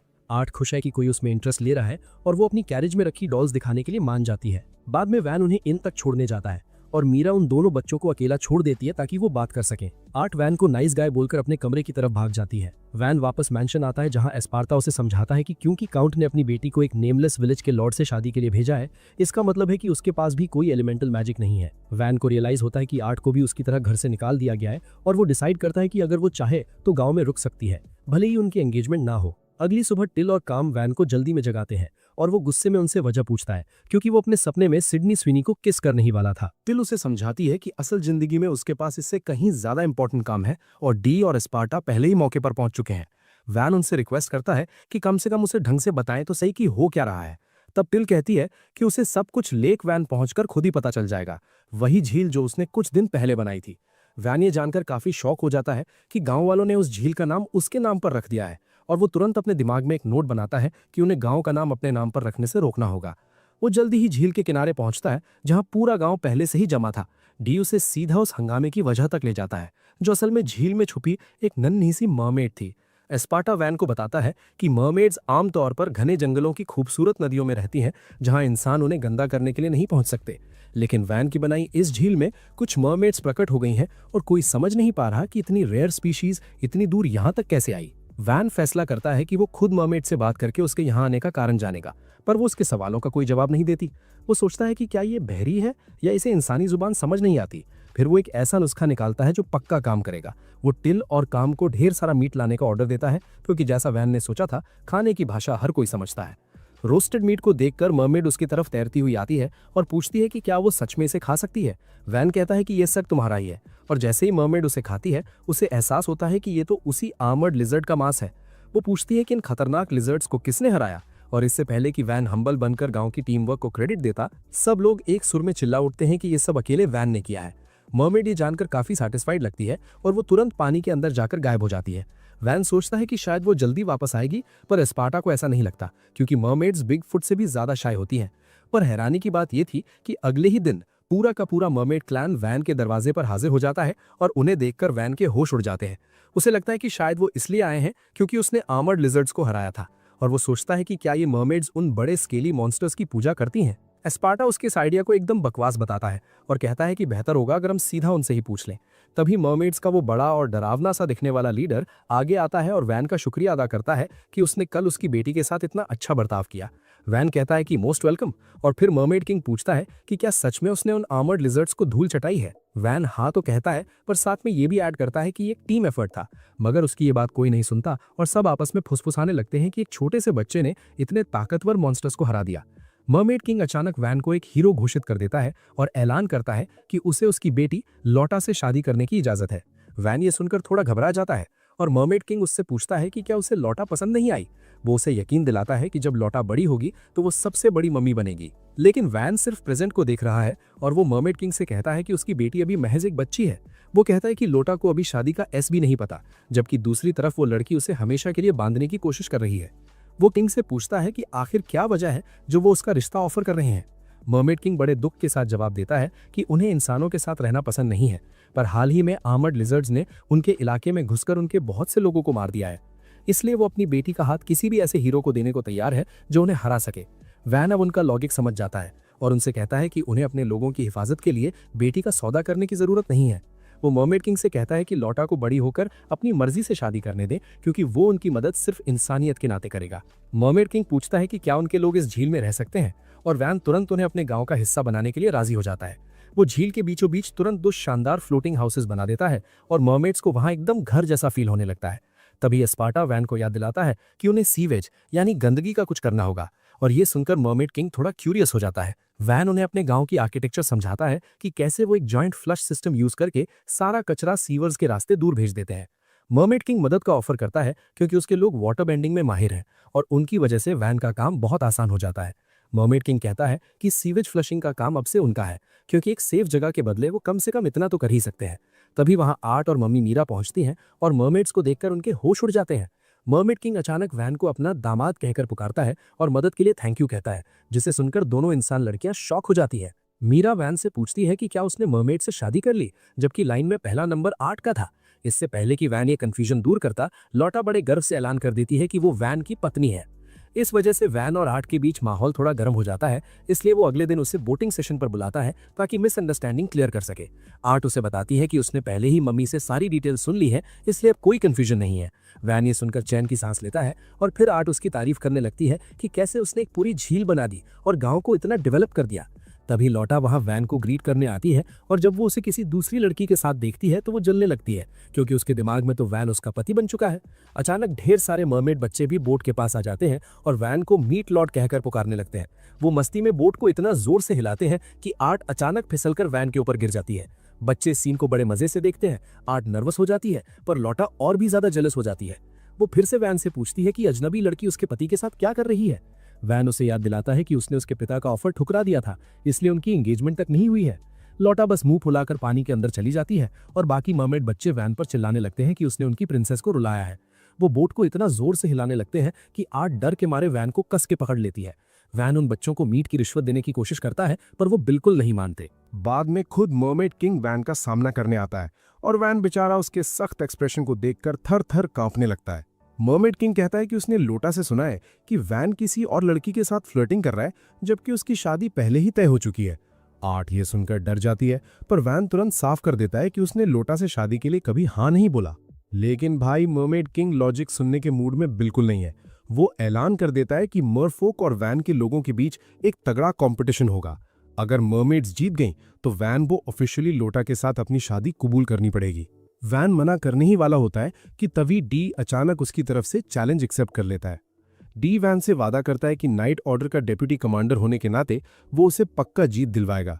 यहां तक कि एस्पार्टा भी पहली बार डी से अग्री करता है, ये कहकर कि जितनी जल्दी ये लफड़ा खत्म हो, वैन के पास अपनी पढ़ाई के लिए उतना ही ज्यादा वक्त बचा रहेगा। मम्मी मीरा भी वहीं पास थीं और वो भी इस आइडिया को थम्स अप दे देती हैं। वैन कहता है कि अगर वो हार गया तो उसे तुरंत शादी करनी पड़ेगी, पर टिल और काम उसे भरोसा दिलाते हैं कि उसके हारने का तो सवाल ही पैदा नहीं होता। उसे समझ नहीं आता कि डी को हर वक्त उसकी लाइफ में इतना इंटरफेयर करने से कैसे रोके, और आखिर में वो इस कंपटीशन के लिए मान जाता है। मर्मेड किंग कहता है कि फेयर रहने के लिए हम 3 इवेंट्स करेंगे, और वो वैन को पहला इवेंट चुनने का मौका देता है। अब देखो, बजाय कुछ ऐसा चुनने के जहां उसका क्लियर एडवांटेज हो, वैन वाटर पोलो का गेम चुनता है। ये दोनों साइड्स के लिए बराबर का मुश्किल होने वाला था, क्योंकि किसी को आइडिया ही नहीं था कि इसे खेलते कैसे हैं। वैन पहले पॉन्ड के बीच में एक पूल बनाता है और सबको रूल समझाना शुरू करता है। स्पार्टा हैरान है क्योंकि उसने कभी ऐसे गेम के बारे में सुना नहीं, और टिल कहती है कि वैन सच में महान है क्योंकि उसे वो चीजें भी पता है जो पुराने बटलर को नहीं मालूम। खैर, मम्मी मीरा वैन से कहती है कि जो स्विमसूट्स उसने बनाए हैं वो इस एनिमे में गूनर्स को अट्रैक्ट करने के लिए काफी सही है, जबकि डी किसी जिम ब्रो की तरह अपने मसल्स फ्लेक्स करने में बिजी है। वैन मीरा से पूछता है कि क्या वो गेम में हिस्सा लेगी। वो हाँ कहती है, क्योंकि वो चाहती है कि वैन मर्मेड प्रिंसेस के बजाय आर्ट से शादी करे, और उसे प्रोटेक्ट करने के लिए वो कुछ भी करेगी। जल्द ही गेम शुरू होता है, जिसमें मीरा और टिल वैन के गांव को रिप्रेजेंट कर रही हैं, जबकि लोटा और उसके डैड मर्मेड्स की तरफ से खेल रहे हैं। जैसे ही गेम शुरू होता है, मर्मेड किंग एक शानदार सर्विस एस स्कोर करता है। जल्द ही दोनों मर्मेड्स इंसानों पर भारी पड़ने लगती हैं, जो कि किसी दिमाग वाले बंदे के लिए कोई हैरानी की बात नहीं होनी चाहिए। हाफ टाइम तक पॉइंट्स का गैप देखकर टिल अपनी उम्मीद खोने लगती है, पर मीरा ये सुनकर भड़क जाती है। वो पूछती है कि क्या वैन के लिए उसकी लॉयल्टी इतनी कमजोर है जो एक छोटे से चैलेंज से हार मान लेगी। उसके वर्ड्स टिल में एक नई आग भर देते हैं, और सेकंड हाफ में वो दोनों मिलकर मर्मेड से पॉइंट्स वापस छीनने लगती हैं। एक खतरनाक सेकंड हाफ के बाद दोनों टीम्स मैच पॉइंट पर पहुंच जाती हैं, और सब कुछ अगले पॉइंट पर टिका होता है। मीरा मर्मेड किंग के स्पाइक को ब्लॉक करने के लिए छलांग लगाती है, पर वो उसे पार कर लेता है और टिल भी उसे डिफेंड नहीं कर पाती। इसके साथ ही मर्मेड्स पहला राउंड जीत जाती हैं। टिल का दिल टूट जाता है, पर मीरा बिल्कुल मेरे उस कजिन की तरह एक्ट करती है जो 8वीं बार हाईक्यू बिंज वॉच कर रहा हो। वैन को उसे इतना होपफुल देखकर बिल्कुल खुशी नहीं होती, क्योंकि वो पहला गेम हार चुके हैं। फिर मर्मेड किंग उसके पास दूसरे गेम का आइडिया लेकर आता है। वो इसे सिंपल रखता है और कहता है कि हम एक स्विमिंग रिले रेस करेंगे। वैन को रियलाइज होता है कि अब तो वो गया, क्योंकि पानी में मर्मेड्स को हराना नामुमकिन है। मगर डी कहता है कि ये तो सुपर इजी, बेयरली एन इनकन्वीनियंस, और काम भी टीम में शामिल होने के लिए आगे आता है। जल्द ही कंपटीशन शुरू होता है। लोटा और काम डाइव लगाते हैं, और जैसा सबने सोचा था, लोटा तुरंत एक अच्छी लीड बना लेती है। काम उसे पकड़ने के लिए जी तोड़ मेहनत करता है, पर लोटा तो बड़े आराम से तैर रही है। वो अपने टीममेट को टैग करने के लिए पानी के नीचे और भी तेज तैरने लगती है। काम किसी तरह उसके पीछे पीछे पहुंचता है, और जैसे ही वो डी को टैग करता है, असली खेल शुरू होता है। डी बटरफ्लाई स्ट्रोक करना शुरू करता है, जो स्विमिंग का सबसे मुश्किल तरीका है, और वैन सोचता है कि इसने फ्रंट क्रॉल के बजाय ये क्यों चुना। बाकी नाइट्स बताते हैं कि बटरफ्लाई स्ट्रोक से डी अपने मसल्स का पूरा पावर यूज कर सकता है। वो एक मोटर बोट की तरह तेजी से आगे बढ़ता है, मर्मेड को पीछे छोड़ता है और कंपटीशन जीत जाता है। मर्मेड किंग को यकीन नहीं होता कि वो स्विमिंग में हार गए, पर डी को अपनी उपलब्धि यानी अचीवमेंट पर बड़ा गर्व है। वो खुशी खुशी पॉन्ड से बाहर निकलता है, पर उसे यह एहसास नहीं होता कि वो इतनी तेज तैरा था कि वाटर प्रेशर की वजह से उसके स्विमसूट के चिथड़े उड़ गए हैं। उसके बाद मर्मेड किंग वैन के पास आता है। अभी भी अपनी हार को हजम नहीं कर पा रहा, पर मामले को हमेशा के लिए सुलझाने के लिए तैयार है।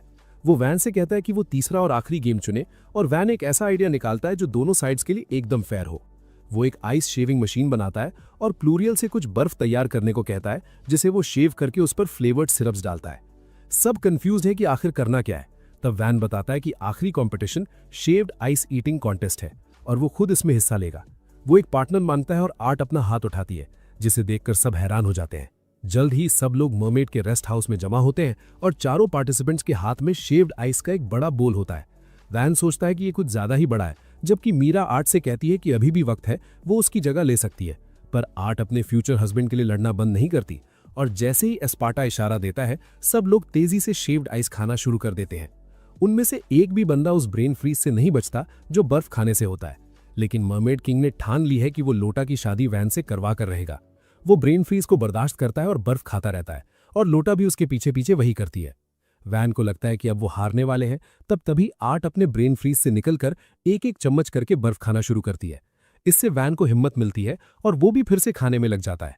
कुछ मिनट की सबसे इंटेंस आइस ईटिंग कॉन्टेस्ट के बाद वैन और आर्ट अपने बोल्स खत्म कर लेते हैं और कॉम्पिटिशन जीत जाते हैं। मर्मेड किंग बड़े दिल से अपनी हार कबूल करता है, और वैन खुश है कि अब उस पर लोटा से शादी का दबाव नहीं रहेगा। फिर भी मर्मेड किंग उसे अभी भी दामाद यानी सन इन लॉ ही बुलाता है, और कहता है कि उसने खुद को उसकी बेटी के और भी ज्यादा लायक साबित कर दिया है। वो ये कहकर अपने घर चला जाता है और बेचारा वैन सोच में पड़ जाता है कि भाई अगर रिजल्ट्स यही रहने थे तो इस कंपटीशन का मतलब क्या था। तभी जरूरत से ज्यादा बर्फ खाने की वजह से वॉन के पेट में दर्द शुरू हो जाता है और सब लोग उसके चारों तरफ इकट्ठा हो जाते हैं उसका हालचाल पूछने के लिए। दूसरी तरफ मीरा आर्ट से कहती है कि उसने बहुत अच्छा काम किया, पर आर्ट बस दूर से वॉन को निहाल रही है जो अपने लॉयल दोस्तों से घिरा हुआ है। वो सोच में पड़ जाती है कि आखिर वॉन को इतना सारा प्यार और अटेंशन कैसे मिलता है, क्योंकि उसे तो बचपन से ही हमेशा निग्लेक्ट किया गया है। जब वो छोटी थी उसके पिता हमेशा अपने काम में बिजी रहते थे और उनके पास उसके लिए बिल्कुल वक्त नहीं था। उसकी माँ को भी बच्चा पालने में कोई इंटरेस्ट नहीं था, इसलिए उन्होंने आर्ट को एक नैनी के भरोसे छोड़ा और खुद यूरोप में बैकपैकिंग करने निकल गई। जैसे जैसे वो बड़ी हुई किसी ने उस पर ध्यान नहीं दिया, क्योंकि वो थोड़ी डरपोक और दिमाग से थोड़ी हल्की बॉर्डरलाइन डम थी। उसके पास सिर्फ एक ही अच्छी चीज थी, उसका मैरियनेट मैजिक, जिससे वो पपेट्स को एकदम परफेक्टली कंट्रोल कर सकती थी। आर्ट को लगा था कि वो इससे अपनी माँ को इम्प्रेस कर पाएगी, पर वो बहुत बड़ी गलतफहमी में थी। उसकी माँ ने उसे इम्प्रेस होने के बजाय एक थप्पड़ जड़ा और उसे हमेशा के लिए छोड़ दिया, क्योंकि नोबल्स की नज़र में मैरियनेट मैजिक सिर्फ बेकार ही नहीं बल्कि बुरा यानी ईविल समझा जाता था।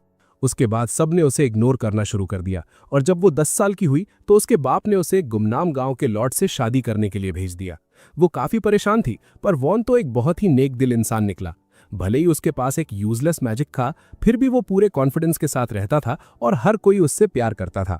वॉन को देखकर आर्ट अब फैसला करती है कि वो अपनी पपेट्री मैजिक की और भी ज्यादा प्रैक्टिस करेगी, ताकि एक दिन लोग उसे उसके हुनर के लिए पसंद करें।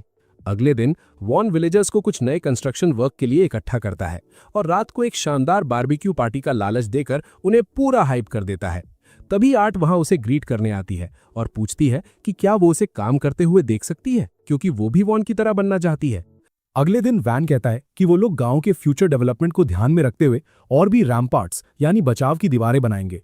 वो गांव वालों से गुजारिश करता है कि काम के दौरान पूरी सावधानी बरतें ताकि किसी को कोई चोट ना लगे, और उन्हें बताता है कि क्योंकि कल छुट्टी है इसलिए आज रात एक बड़ी बारबेक्यू पार्टी होगी। सारे विलेजर्स खुशी से झूम उठते हैं और अब उनका मोटिवेशन लेवल एकदम स्काई हाई हो गया है ताकि वो और भी मेहनत से काम कर सकें। जब आटे उसे ग्रीट करती है तो वैन नोटिस करता है कि वो आज पहले से ज्यादा एनर्जेटिक लग रही है और उसे लगता है कि पक्का कुछ तो हुआ है। आटे इस बात से इनकार नहीं करती और एक पल के लिए वो चीजों को वैन की नजर से देखना चाहती है, इसलिए वो हिम्मत जुटाकर उससे पूछती है कि क्या वो उसे काम करते हुए देख सकती है। वैन खुशी खुशी हाँ कह देता है, जिससे आटे वाकई बहुत खुश हो जाती है। इसी बीच ऑर्थो और बाकी एडवेंचरर्स जंगल में किसी बहुत ही खतरनाक चीज से जान बचाकर भाग रहे हैं और ऐसा लग रहा है कि वो बस पकड़े ही जाने वाले हैं। 2 हफ्ते बाद सबकी मदद की वजह से वैन ने वो रैम्पार्ट्स बनाकर तैयार कर दिए हैं जो वो चाहता था। पैनामेरा जिक्र करती है कि वो अब भी शौक में है कि वैन ने इतने कम वक्त में इतना कुछ कैसे कर लिया, भले ही उन लोगों ने थोड़ी बहुत हेल्प की थी। वैन उसे थोड़ी देर तक घूरता रहता है, ये सोचते हुए कि पैनामेरा की बनाई हुई दीवारें सबसे ज्यादा बाहर की तरफ निकल रही हैं, पर वो इतना बेवकूफ नहीं है कि ये बात मुंह पर बोल दे। इसके बजाय वो बस उसे बताता है कि जैसे जैसे यहाँ मर्चेंट्स और एडवेंचरर्स आने लगेंगे वो और भी घर बनाएंगे। पैनामेरा उसे कहती है कि वो वाकई उससे बहुत एनवी यानी जलन महसूस करती है, क्योंकि खुद की जमीन होना उसका हमेशा से एक सपना रहा है। अगली लड़ाई में उसे बस इतनी शोहरत कमानी होगी कि पैसों से उसका हिसाब ना हो सके और वो रिवॉर्ड में अपना खुद का एक टुकड़ा मांग सके। खैर, इस बात को छोड़ते हुए वो उससे पूछती है कि रैम्पार्ट्स में पर ये चीजें क्या हैं, और वैन उसे बताता है कि ये बुलिस्टे हैं। वो समझाता है कि उसने पहले बनाई हुई सिंपल बुलिस्टे का एक बड़ा वर्जन क्राफ्ट करने की कोशिश की है। इस बार ऊपर और नीचे वाले हिस्से अलग अलग फायर कर सकते हैं, तो वो एक साथ 2 बोल्ट्स छोड़ सकते हैं। वैन कैम्सन से कहता है कि उनके लिए एक बॉलिस्टा टेस्ट फायर करें, और जब वो ऐसा करता है तो बोल्ट एक इनक्रेडिबल डिस्टेंस तक जाता है और वहां एक जोरदार धमाका होता है। वैन एक स्माइल के साथ काफी सेटिस्फाइड लगता है और कहता है कि ये वाकई काफी अच्छे बने हैं, जबकि बाकी सब उन बॉलिस्टे की पावर देखकर हैरत में डूबे होते हैं। पैनामेरा उससे पूछती है कि क्या उसके रैम्पार्ट्स पर इतने पावरफुल बॉलिस्टे लगे हैं, और वैन बड़े सुकून से उसे बताता है कि उसके पास 100 से भी ज्यादा ऐसे बॉलिस्टे हैं। ये सुनकर वो थोड़ी देर के लिए दंग रह जाती है, पर जल्द ही खुद को संभालकर उससे कीमत पूछती है, क्योंकि वो एक खरीदना चाहती है। वैन मुस्कुराता है और साफ कर देता है कि ये बिकाऊ नहीं है, तो पैनामेरा के पास कोई और रास्ता नहीं बचा सिवाय ये कहने के कि एक बॉलिस्टे के बदले वो उसका एक एहसान यानी फेवर कर देगी। सिर्फ इसी शर्त पर वैन राजी होता है, कहते हुए कि वो उसे एक दे देता और एहसान का बदला बाद में मांग लेगा। फिर वो उससे पूछता है कि वो इसे ट्रांसपोर्ट कैसे करेगी और इसमें लोड होने वाले बोल्ट्स का क्या होगा। पैनामेरा मानती है कि ये काफी भारी लग रहा है, तो वो एक कैरेज का इंतजाम कर लेगी, और क्योंकि बोल्ट्स लोहे के बने हैं तो वो उन्हें खुद ही क्राफ्ट कर सकती है। कैम्सन बीच में बोल पड़ता है कि उसे वैन के बनाए हुए कम से कम 1 या 2 बोट्स तो ले ही लेने चाहिए।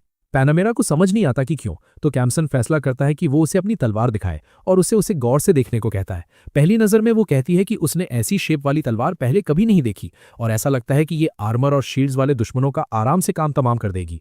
कैम्सन उससे पूछता है कि क्या उसके पास ऐसी कोई तलवार है जिसे टूटने से उसे फर्क ना पड़े, तो पैनामेरा अपनी स्पेयर स्वॉर्ड निकालती है। वो कहती है कि उसे फर्क नहीं पड़ता अगर ये टूट जाए, पर वो उसे वार्न करती है कि ये खूबसूरत तलवार ने कई लड़ाइयों में उसका साथ दिया है, तो अगर वो इसमें एक छोटा सा निशान चिप भी ला पाया तो वो बहुत इंप्रेस होगी। कैम्सन उसकी बात मान लेता है और तुरंत अपनी तलवार उसकी तलवार पर मारता है, पर पैनामेरा थोड़ी कंफ्यूज रह जाती है क्योंकि उसे कोई इंपैक्ट महसूस नहीं हुआ, जैसे तलवार बस हल्की सी टच हुई हो। इससे पहले कि वो कुछ बोल पाती, उसकी तलवार का ऊपर वाला हिस्सा जमीन पर गिर जाता है और उसे एहसास होता है कि कैम्सन ने सिर्फ उस हल्की सी रगड़ से ही तलवार के 2 टुकड़े कर दिए हैं। टिल मुस्कुराती है, वो बिल्कुल भी हैरान नहीं है और कहती है कि ये वाकई काफी इंप्रेसिव था और तलवार की धार कितनी लाजवाब है। कैम्सन सहमत करते हुए कहता है कि ये इतनी अच्छी इसलिए है क्योंकि इसे वैन ने बनाया है। पैनामेरा अपने शौक से बाहर आकर उससे पूछती है कि ये तलवार किस मटेरियल की बनी है। वैन उसे बताता है कि ये मामूली लोहा यानी ऑर्डिनरी आयरन है और जो बोल्ट्स उसने बॉलिस्टिक के लिए बनाए हैं वो भी बिल्कुल वैसे ही बनाए गए हैं जैसे ये तलवार, इसलिए वो 2 या 3 आर्मर्ड लिजर्ड्स को एक साथ चीर सकते हैं। पैनामेरा एक बार फिर शॉक हो जाती है कि वो आर्मर्ड लिजर्ड्स को चीर सकते हैं, पर वो खुद को संभालने की कोशिश करती है और शांति से पूछती है कि क्या उसे बॉलिस्टिक के साथ कुछ बोल्ट्स भी मिल सकते हैं। वैन चीयरफुली राजी हो जाता है, ये कहते हुए कि उसे उसके साथ बिजनेस करके बहुत खुशी हुई। पैनामेरा कैम्सन से कहती है कि वो उसकी शुक्रगुजार है क्योंकि उसकी वजह से अब उसके पास पावरफुल बोल्ट्स भी होंगे। तभी एडवेंचरर्स अचानक जंगल से निकलकर गांव की तरफ भागते हुए आते हैं और सबसे अपनी जान बचाने के लिए कहते हैं। ऑर्थो माफी मांगता है, कहते हुए कि वो उससे आगे नहीं निकल पाए, और तभी जंगल से एक विशाल ड्रैगन बाहर निकलता है। वो वैन को इन्फॉर्म करता है कि वो ड्रैगन का ध्यान भटकाएंगे ताकि उन्हें कुछ वक्त मिल सके और उसे उस वक्त का इस्तेमाल करके सबको गांव वापस ले जाना चाहिए। वैन को एहसास होता है कि एडवेंचरर्स खुद को खतरे में डालकर उनके लिए डिकॉय यानी ढाल बन रहे हैं, पर वो ये भी जानता है कि इससे ऑर्थो की पार्टी की जान जा सकती है। लेकिन यहां पलटकर लड़ने से गांव वालों की जान खतरे में पड़ जाएगी, इसलिए उसे समझ नहीं आ रहा कि वो क्या करे। पैनामेरा उसके अंदर इस कश्मकश को नोटिस करती है और उसे कहती है कि वो उसकी मदद करेगी क्योंकि ये ड्रैगन बस कुछ ही देर में गांव की तरफ ही आएगा। बिना वक्त जाया किए वैन ऑर्थो से कहता है कि वो लोग उनके पास आ जाए और कहता है कि वो लोग उसे अपने बलिस्टे से मार गिराएंगे। पैनामेरा सबको वार्न करती है कि उनका सामना एक फॉरेस्ट ड्रैगन से होने वाला है जो एक मिड क्लास ड्रैगन है और भले ही ये आग नहीं उगलता पर है बहुत खतरनाक। वो तुरंत किसी को आरदी को एस्कॉर्ट करके वापस गांव ले जाने को कहती है और बाकी सबको हुक्म देती है कि जल्दी से रैम्पार्ट्स के ऊपर चढ़ जाए, ये कहते हुए कि वो बस उनके पीछे ही आ रही है। जब सब अपनी अपनी पोजीशन संभाल रहे होते हैं, वॉन आरदी के पास जाता है और उससे माफी मांगता है कि उसने उसे इतने खौफनाक खतरे में डाल दिया, क्योंकि फॉरेस्ट ड्रैगन्स वाकई काफी पावरफुल दुश्मन होते हैं। लेकिन वो उसे यकीन दिलाता है कि सब ठीक हो जाएगा क्योंकि इस बार उनके पास उनके एनहांस्ड बलिस्टे हैं और साथ में पैनामेरा जैसी वॉरियर भी है। शायद वो इसे मार ना पाए, पर वो हारेंगे तो बिल्कुल नहीं। जब आरदी ये बात समझ जाती है तो वॉन टिल से कहता है कि वो आरदी को ले जाए और गांव से डी और उसके आदमियों को तुरंत बुला कर लाए। टिल बिना वक्त जाया किए उसके ऑर्डर को फॉलो करती है, जबकि वो एडवेंचरर्स लगातार उनकी तरफ भागे आ रहे हैं। उनके चेहरों पर साफ पैनिक और मौत का डर दिख रहा है और वो बस ये उम्मीद कर रहे हैं कि गांव वाले उनके मुंह पर गेट्स बंद न कर दें। वॉन उनका इंतजार करता है क्योंकि वो जानता है कि उड़ने वाले दुश्मन बड़ी मुसीबत होते हैं और अगर ड्रैगन गांव तक पहुंच गया तो अंजाम अच्छा नहीं होगा। वो रैम्पार्ट्स पर खड़े सभी लोगों को बलिस्टे तैयार करने का हुक्म देता है और वॉर्न करता है कि गलती से भी ऑर्थो की पार्टी को मत मार देना। एक बार जब सब तैयार हो जाते हैं तो वॉर्न उन्हें बताता है कि उनका पहला मकसद ड्रैगन को जमीन पर लाना है, इसलिए उन्हें उसके पंखों पर निशाना लगाना होगा। तभी उन एडवेंचरर्स में से एक ठोकर खाकर गिर जाता है, पर वो बाकी सबसे कहता है कि उसकी चिंता छोड़कर वो लोग निकल जाएं। ऑर्थो तुरंत रास्ता बदलकर ड्रैगन का ध्यान भटकाने की कोशिश करता है, पर उसका कोई असर नहीं होता। इसलिए ज़ारा के पास और कोई चारा नहीं बचता सिवाय अपनी तलवार ड्रैगन पर फेंकने के, और जल्द ही दुश्मन उनके पीछे लग जाता है। इसकी वजह से वो दूसरा एडवेंचरर तो बच जाता है, पर अब बाकी सबके लिए सिचुएशन काफी डेस्परेट यानी नाजुक हो गई है। ऑर्थो अपना सुकून बनाए रखता है और ज़ारा को हुक्म देता है कि अब जब ड्रैगन का पूरा फोकस उस पर है तो वो रैम्पार्ट्स की तरफ भागे।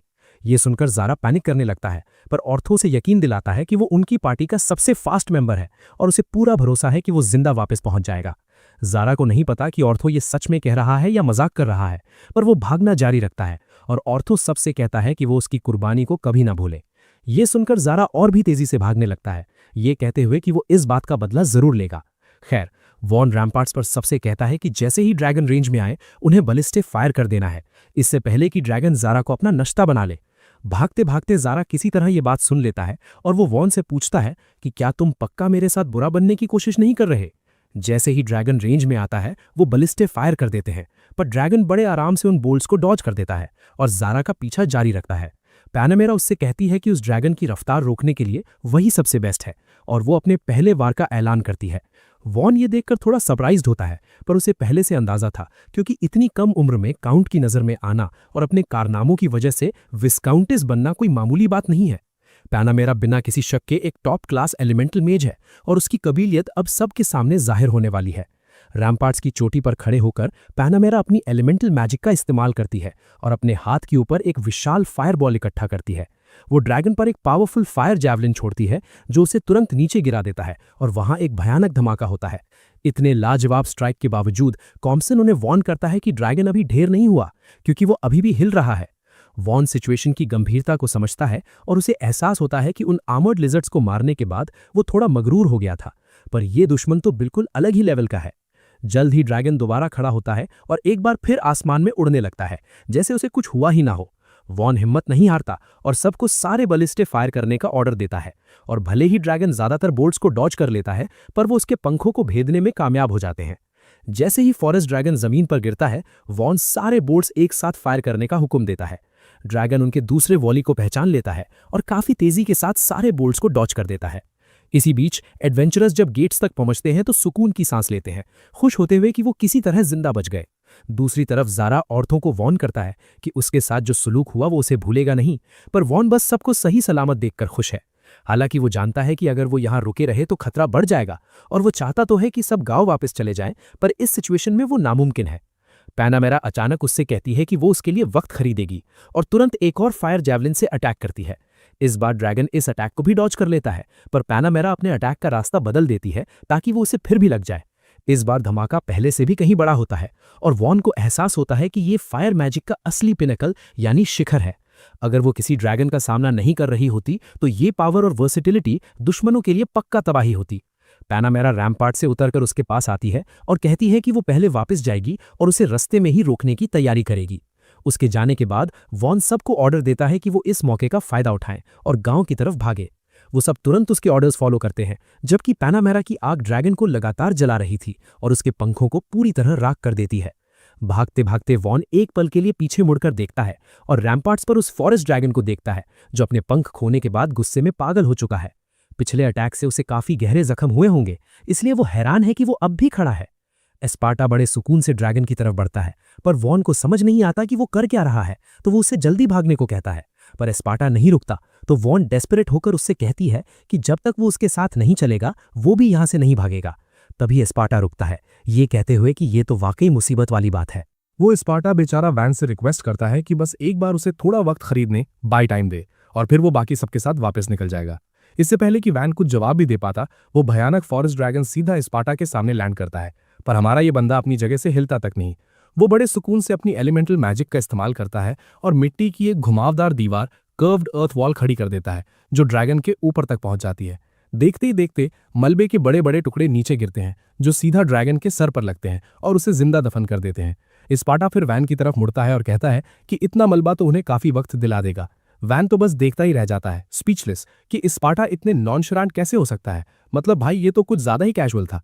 वो फटाफट एस्पार्टा से कहता है कि इतने सुकून से चलने के बजाय थोड़ा भाग कर आए, पर एस्पार्टा उसकी सुनता ही नहीं और अपनी वैली चाल जारी रखता है। वैन फिर उसे लालच देता है कि अगर वो थोड़ी कोशिश करे और तेजी दिखाए तो वो उसे वही रेड वाइन दिला देगा जो उसे पसंद है। एस्पार्टा जवाब देता है कि भाई, भागना मेरी इन पुरानी हड्डियों के लिए थोड़ा मुश्किल है, पर फिर भी वो अपनी पूरी कोशिश करेगा।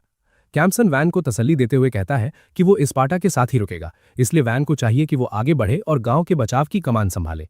वैन बिना वक्त गवाए गांव की तरफ दौड़ लगा देता है, पर वो जानता है कि इतना भागने के बावजूद रास्ता अभी काफी लंबा है।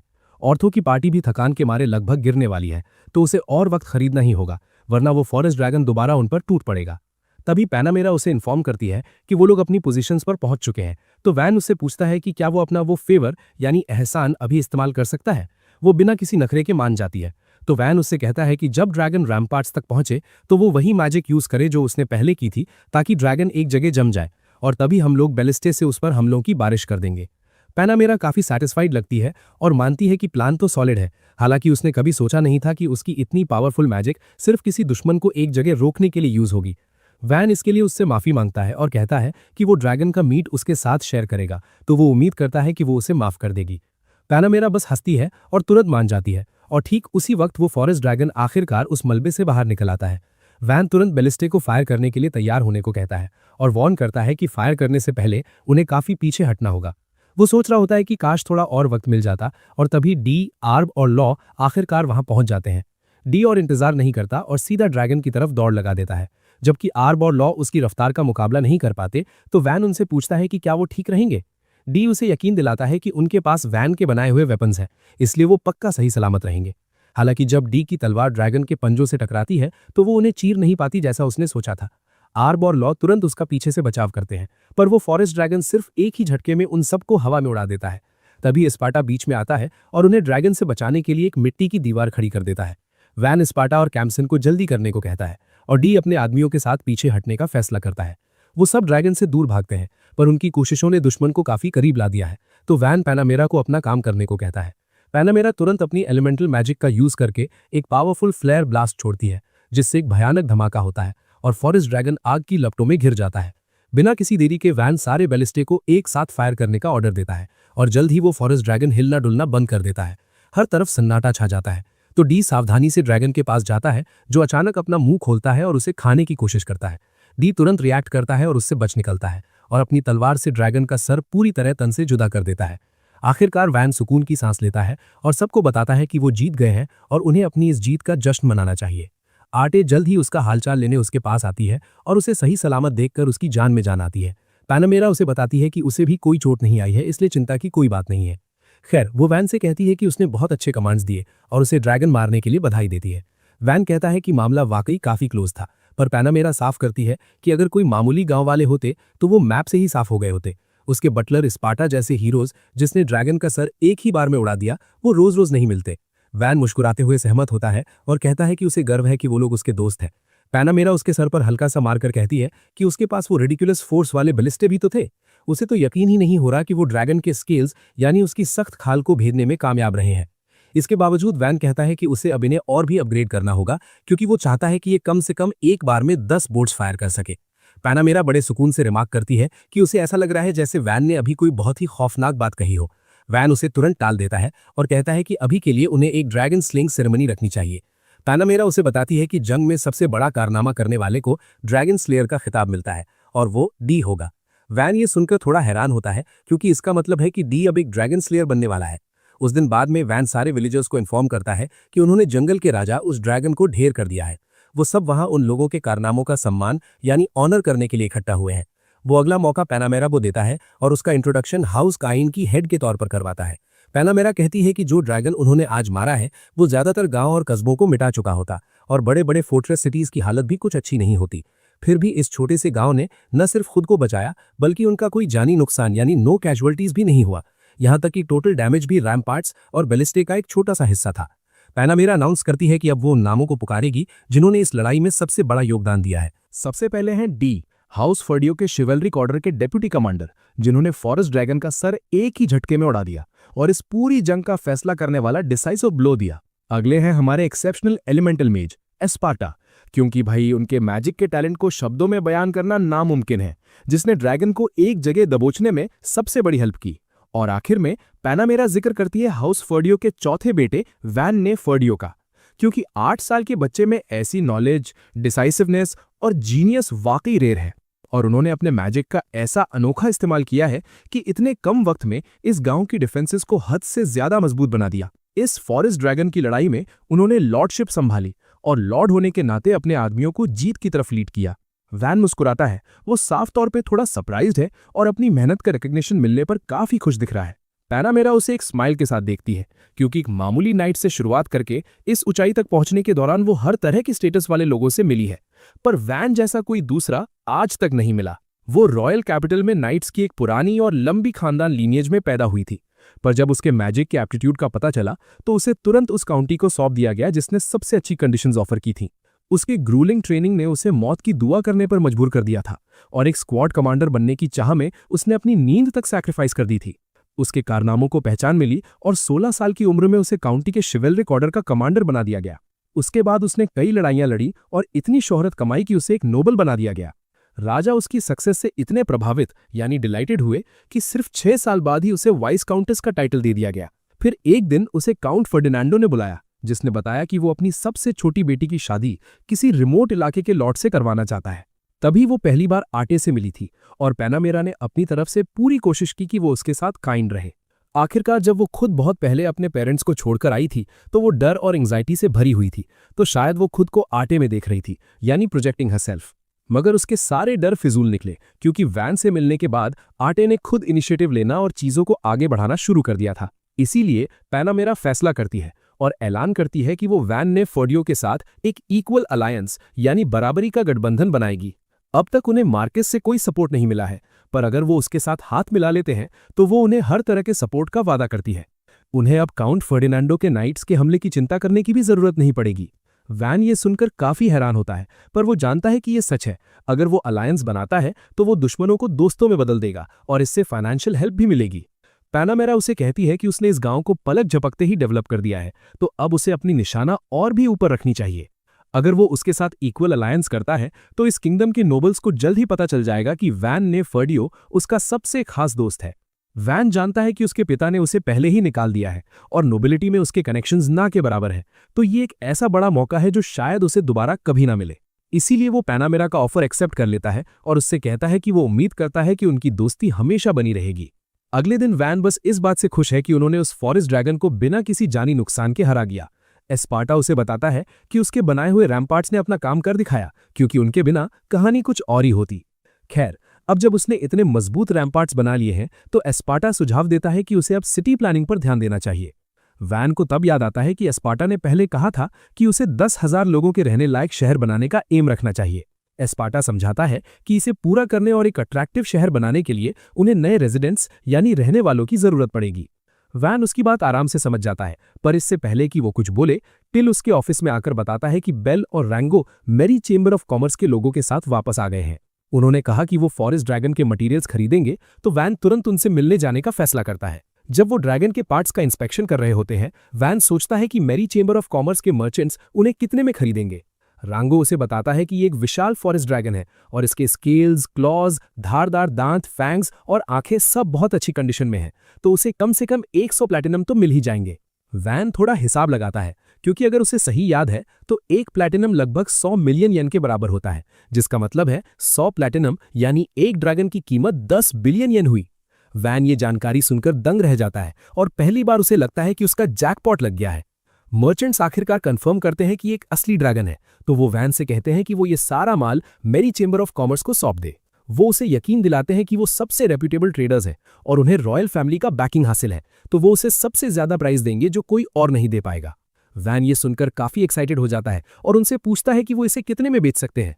लेकिन उन भाइयों की बात के उलट मर्चेंट्स उसे बताते हैं कि मार्केट के हिसाब से वो उसे सिर्फ 60 प्लैटिनम दे सकते हैं। इससे वैन थोड़ा कंफ्यूज हो जाता है, क्योंकि उसे पूरा यकीन था कि उसका जैकपॉट लगा है। वो फैसला करता है कि जवाब देने से पहले वो बेल और रैंगो से कंसल्ट करेगा, पर मर्चेंट्स उसे रोकने की कोशिश करते हैं, ये कहते हुए कि वो भाई मर्चेंट्स के मामले में अभी बच्चे हैं। वैन उन्हें पूरी तरह इग्नोर करता है और भाइयों से कहता है कि ऐसा लग रहा है कि उन्हें उतना नहीं मिलेगा जितना उन्होंने सोचा था, क्योंकि मर्चेंट्स ने सिर्फ 60 प्लैटिनम कोट किया है। बेल और रैंगो दोनों को ये बात एकदम क्रेजी लगती है, क्योंकि ये साफ है कि ये माल सबसे हाई क्वालिटी का है। मर्चेंट्स अचानक बीच में बोल पड़ते हैं और उन्हें याद दिलाने की कोशिश करते हैं कि वो भी मेरी चेंबर ऑफ कॉमर्स का हिस्सा है, तो उन्हें हाँ में हाँ मिलानी चाहिए। बेल उनकी बात से सहमत नहीं होता और कहता है कि एक मर्चेंट होने के नाते उन्हें सही अप्रेजल यानी कीमत लगानी चाहिए। मर्चेंट समझाते हैं कि इस रिमोट गांव में पूरे साल कोई दूसरा मर्चेंट नहीं आने वाला, तो भले ही वो सिर्फ 60 प्लैटिनम ऑफर करे, उस बच्चे के पास बेचने के अलावा कोई ऑप्शन नहीं है। वैन बस एक तरफ खड़ा रहता है, बिना ये जताए कि वो दरअसल उनकी ये सारी फुसफुस साफ साफ सुन सकता है। वो सोचने लगता है कि हैगलिंग करने के लिए वो उन्हें दोष नहीं दे सकता, क्योंकि भाई एक प्लैटिनम की कीमत 100 मिलियन है। मगर दोनों भाई साफ कर देते हैं कि उनका मकसद हमेशा फेयरली काम करना है, चाहे वो किसी से भी डील करें या किसी भी चीज पर नेगोशिएशन हो रही हो। आखिरकार उनका मानना है कि इससे फ्यूचर में ज्यादा प्रॉफिट होगा और वैन के साथ तो ये पक्का काम करेगा। मर्चेंट्स इस बात से बिल्कुल खुश नहीं है, तो वो उन्हें वार्न करते हैं कि जब प्रेसिडेंट को ये पता चलेगा तो उन दोनों को मेरी चेंबर ऑफ कॉमर्स से बाहर निकाल दिया जाएगा। बेचारे भाई अब कुछ नहीं कर सकते, तो वैन सजेस्ट करता है कि क्यों ना वो अपनी खुद की ट्रेडिंग कंपनी खोल लें। ये सुनकर उन्हें उम्मीद से ज्यादा झटका लगता है और रैंगो कहता है, भाई तू तो ऐसे बोल रहा है जैसे कोई बच्चों का खेल हो। बेल समझाता है कि ट्रेडिंग कंपनी बनाने के लिए 3 शर्तें यानी कंडीशंस पूरी करनी पड़ती हैं। पहला, उन्हें मेरी चेंबर ऑफ कॉमर्स की रजिस्ट्रेशन फी भरनी होगी। दूसरा उनकी अपनी दुकान होनी चाहिए और तीसरा किसी टाइटल्ड नोबल का एंडोर्समेंट यानी सिफारिश होनी चाहिए। वैन को लगता है कि पहली दो शर्तें तो आसान है, पर तीसरी वाली असली मुसीबत है। अब पूरे इलाके में सिर्फ पैनामेरा ही ऐसी टाइटल्ड पर्सन है जो उनकी मदद कर सकती है, तो वो उससे बात करने और पूरी सिचुएशन समझाने का फैसला करता है। उसकी हैरानी का ठिकाना नहीं रहता जब पैनामेरा तुरंत मदद के लिए तैयार हो जाती है। वैन उससे पूछता है कि क्या वो वाकई इसके लिए ओके है, क्योंकि उसने सुना है कि मेरी चेंबर ऑफ कॉमर्स को रॉयल फैमिली का सपोर्ट हासिल है। पैनामेरा बस उसे थोड़ा दिमाग लगाने को कहती है और समझाती है कि एक नई नोबल होने के नाते अगर वो किसी छोटी ट्रेडिंग कंपनी को रिकॉग्नाइज करती है तो इससे किसी का कुछ नहीं जाएगा। उल्टा अगर रॉयल फैमिली ने ऐसा नहीं किया तो ये उन्हीं के लिए बुरा दिखेगा। वैसे भी उसके पास अपनी कोई जमीन या नाइट्स नहीं है, तो अगर उसे तरक्की की सीढ़ी चढ़नी है तो उसे ऐसे काम करने होंगे जिससे लोग उसके बारे में बातें करें। अगर वो ये करती है तो खबर फैलेगी कि उसने दो ईमानदार मर्चेंट्स की मदद की है, तो ये विन विन सिचुएशन है। वैन तुरंत बीच में बोलता है कि वो ये कह सकती है कि ड्रैगन उसने मारा है, क्योंकि लोग इस बारे में बात करेंगे और इसका मतलब उसकी फैमिली को कुछ नहीं पता चलेगा। पैनामेरा उसे कहती है कि उसके सोचने के तरीके में बड़े अजीब से ब्लाइंड स्पॉट्स हैं। वो समझाती है कि ड्रैगन्स रोज रोज नहीं मारे जाते। अगर वो कह भी दे कि उसने मारा है तो लोग डिटेल में पूछने आएंगे कि कैसे मारा, और उनकी इन्वेस्टिगेशन घुमा फिराकर वैन तक पहुंच ही जाएगी। वैन की उम्मीद वही दम तोड़ देती है और वो सोचने लगता है कि अगर उसकी फैमिली ने उसे वापस घर बुला लिया तो वो क्या करेगा। पैनामेरा साफ करती है कि इससे बचने का एक ही रास्ता है और वो है खुद एक टाइटल हासिल करना। वो समझाती है कि सारे नोबल्स के पास एक टाइटल होता है, जैसे नाइट, बैरोनेट, बैरन, वाइस काउंट, काउंट, मार्कीस और ड्यूक। वो खुद नाइट से शुरू करके ऊपर आई है, जो सबसे नीचे का टाइटल है, पर क्योंकि वो एक मार्कीस का बेटा है तो शुरुआत में उसे शायद बैरन बना दिया जाए। इसलिए उसे एक टाइटल हासिल करके अपना नया खानदान बसाना होगा, ताकि उसकी फैमिली फिर उसे परेशान न कर सके। उसे बस ये डिक्लेयर करना है कि ड्रैगन उसने मारा है, क्योंकि पैनामेरा ने तो बस उसे एक जगह दबोच कर रखा था। वैन थोड़ा हिचकिचाता है क्योंकि इससे वो सबकी नज़र में आ जाएगा, पर पैनामेरा उसे याद दिलाती है कि वो उस 8 साल के बच्चे के रूप में फेमस हो सकता है जिसने ड्रैगन मारा और इस अचीवमेंट से टाइटल हासिल किया। वो ये मानती है कि वो उसके जज्बात समझती है, क्योंकि जब उसे पहली बार टाइटल मिला था तो उसके दुश्मन बढ़ गए थे और मतलबी लोग हर तरफ से निकल कर आ गए थे। हालांकि उसने बड़े आराम से अपनी एलिमेंटल मैजिक से उन सबको राख बना दिया था। इसलिए अगर कोई दुश्मन सामने आए तो वैन को भी अपने बैलिस्टिक फायर करने में जरा भी हिचकिचाना नहीं चाहिए। आखिरकार रास्ते में पड़ी कुछ लाशें लोगों को उसकी मुखालफत करने से रोक देंगी। पैनामेरा ये कहकर हंसने लगती है, जबकि वैन बस ये सोच रहा है कि उसने जिंदगी जीने का एक बड़ा खौफनाक टिप सीख लिया है। खैर, वो जिक्र करता है कि अगर वो सारा क्रेडिट खुद ले लेगा तो पैनामेरा इसे अपने प्रमोशन के लिए इस्तेमाल नहीं कर पाएगी। पैनामेरा उसे एक डरावनी शक्ल बनाकर देखती है और कहती है कि वो इतनी कमजोर नहीं है कि एक 8 साल का बच्चा उसकी चिंता करे। वैन तुरंत अपने शब्द वापस लेता है, ये कहते हुए कि अब उसे अपनी जान की चिंता हो रही है, क्योंकि वो नहीं चाहता कि पैनामेरा उसे खा जाए। पैनामेरा इस पर बस हंसती है और उसे चिंता न करने को कहती है, ये बोलकर कि वो उसे अगले 5 साल तक नहीं खाएगी, तो उसे और बड़ा होने में मदद करने के लिए वो ड्रैगन मारने का सारा क्रेडिट लेने देगी। पैनामेरा के जाने के बाद भी वैन खुद को सेफ महसूस नहीं करता, क्योंकि जाहिर है उसके पास जीने के लिए अब सिर्फ 5 साल बचे हैं। वो इस बात को भूलने की कोशिश करता है और भाइयों को इन्फॉर्म करता है कि पैनामेरा उन्हें एंडोर्स करेगी, जिसका मतलब है वो अपनी खुद की ट्रेडिंग कंपनी खोल सकते हैं। दोनों भाई ये सुनकर बेहद खुश होते हैं और इस छोटी सी सेलिब्रेशन के बाद वो बिना वक्त गंवाए वैन से ड्रैगन के मटेरियल्स खरीदने की गुजारिश करते हैं। वैन खुशी खुशी मान जाता है और वो भाई उसे 130 प्लैटिनम ऑफर करते हैं, ये कहते हुए कि वो उसके एहसानों का बदला चुकाना चाहते हैं। डील पक्की होने के बाद दोनों भाई सारा माल बेचने के लिए रॉयल कैपिटल जाने का फैसला करते हैं, मगर उन्हें जल्दी पता चलता है कि कैरेज गायब है, क्योंकि मेरी चेंबर ऑफ कॉमर्स के मर्चेंट्स उसे लेकर निकल गए हैं। पैनामेरा समझाती हैं कि वो बस इस इंतजार में है कि ये दोनों भाई उनके पास रोते हुए वापस आएं। आखिरकार अगर वो माल ट्रांसपोर्ट नहीं कर सकते तो उनके पास उनकी बात मानने के अलावा कोई चारा नहीं है। वैन बस इतना कहता है कि वो उनके लिए एक नया कैरेज बना देगा, और पैनामेरा कहती है कि वो उसे खींचने के लिए अपना वॉर हॉर्स दे सकती हैं। वो बताती हैं कि उनके घोड़े वेल ट्रेन्ड हैं और उनका स्टैमिना और स्पीड बिल्कुल अलग लेवल पर है। पलक झपकते ही पैनामेरा और वो दोनों भाई नए कैरेज में माल लेकर गांव से निकल जाते हैं और वो मैरी चेंबर के मर्चेंट से भी आगे निकल जाते हैं। जब मर्चेंट्स देखते हैं कि दोनों भाई विस्काउंटर्स के साथ हैं तो वो समझ जाते हैं कि एक नोबल की मदद से वो अपनी खुद की कंपनी शुरू कर सकते हैं। वो आखिरकार किंगडम ऑफ स्क्रूबेरिया की रॉयल कैपिटल पहुंचते हैं और पैनामेरा किंग डीनो अंसारा बेलरीन से मिलने ऑडियंस चेंबर पहुंचती हैं। उसकी बातें सुनने के बाद किंग मानते हैं कि उन्हें लगा था वो अपना रैंक बढ़ाने की सिफारिश लेकर आई हैं, पर वो दरअसल किसी और को टाइटल दिलवाना चाहती हैं। पैनामेरा इस बात को कंफर्म करती हैं और समझाती हैं कि वो शख्स एक दूर दराज गांव का लॉर्ड है और फिलहाल उसकी रक्षा कर रहा है, इसलिए वो खुद कैपिटल नहीं आ सका।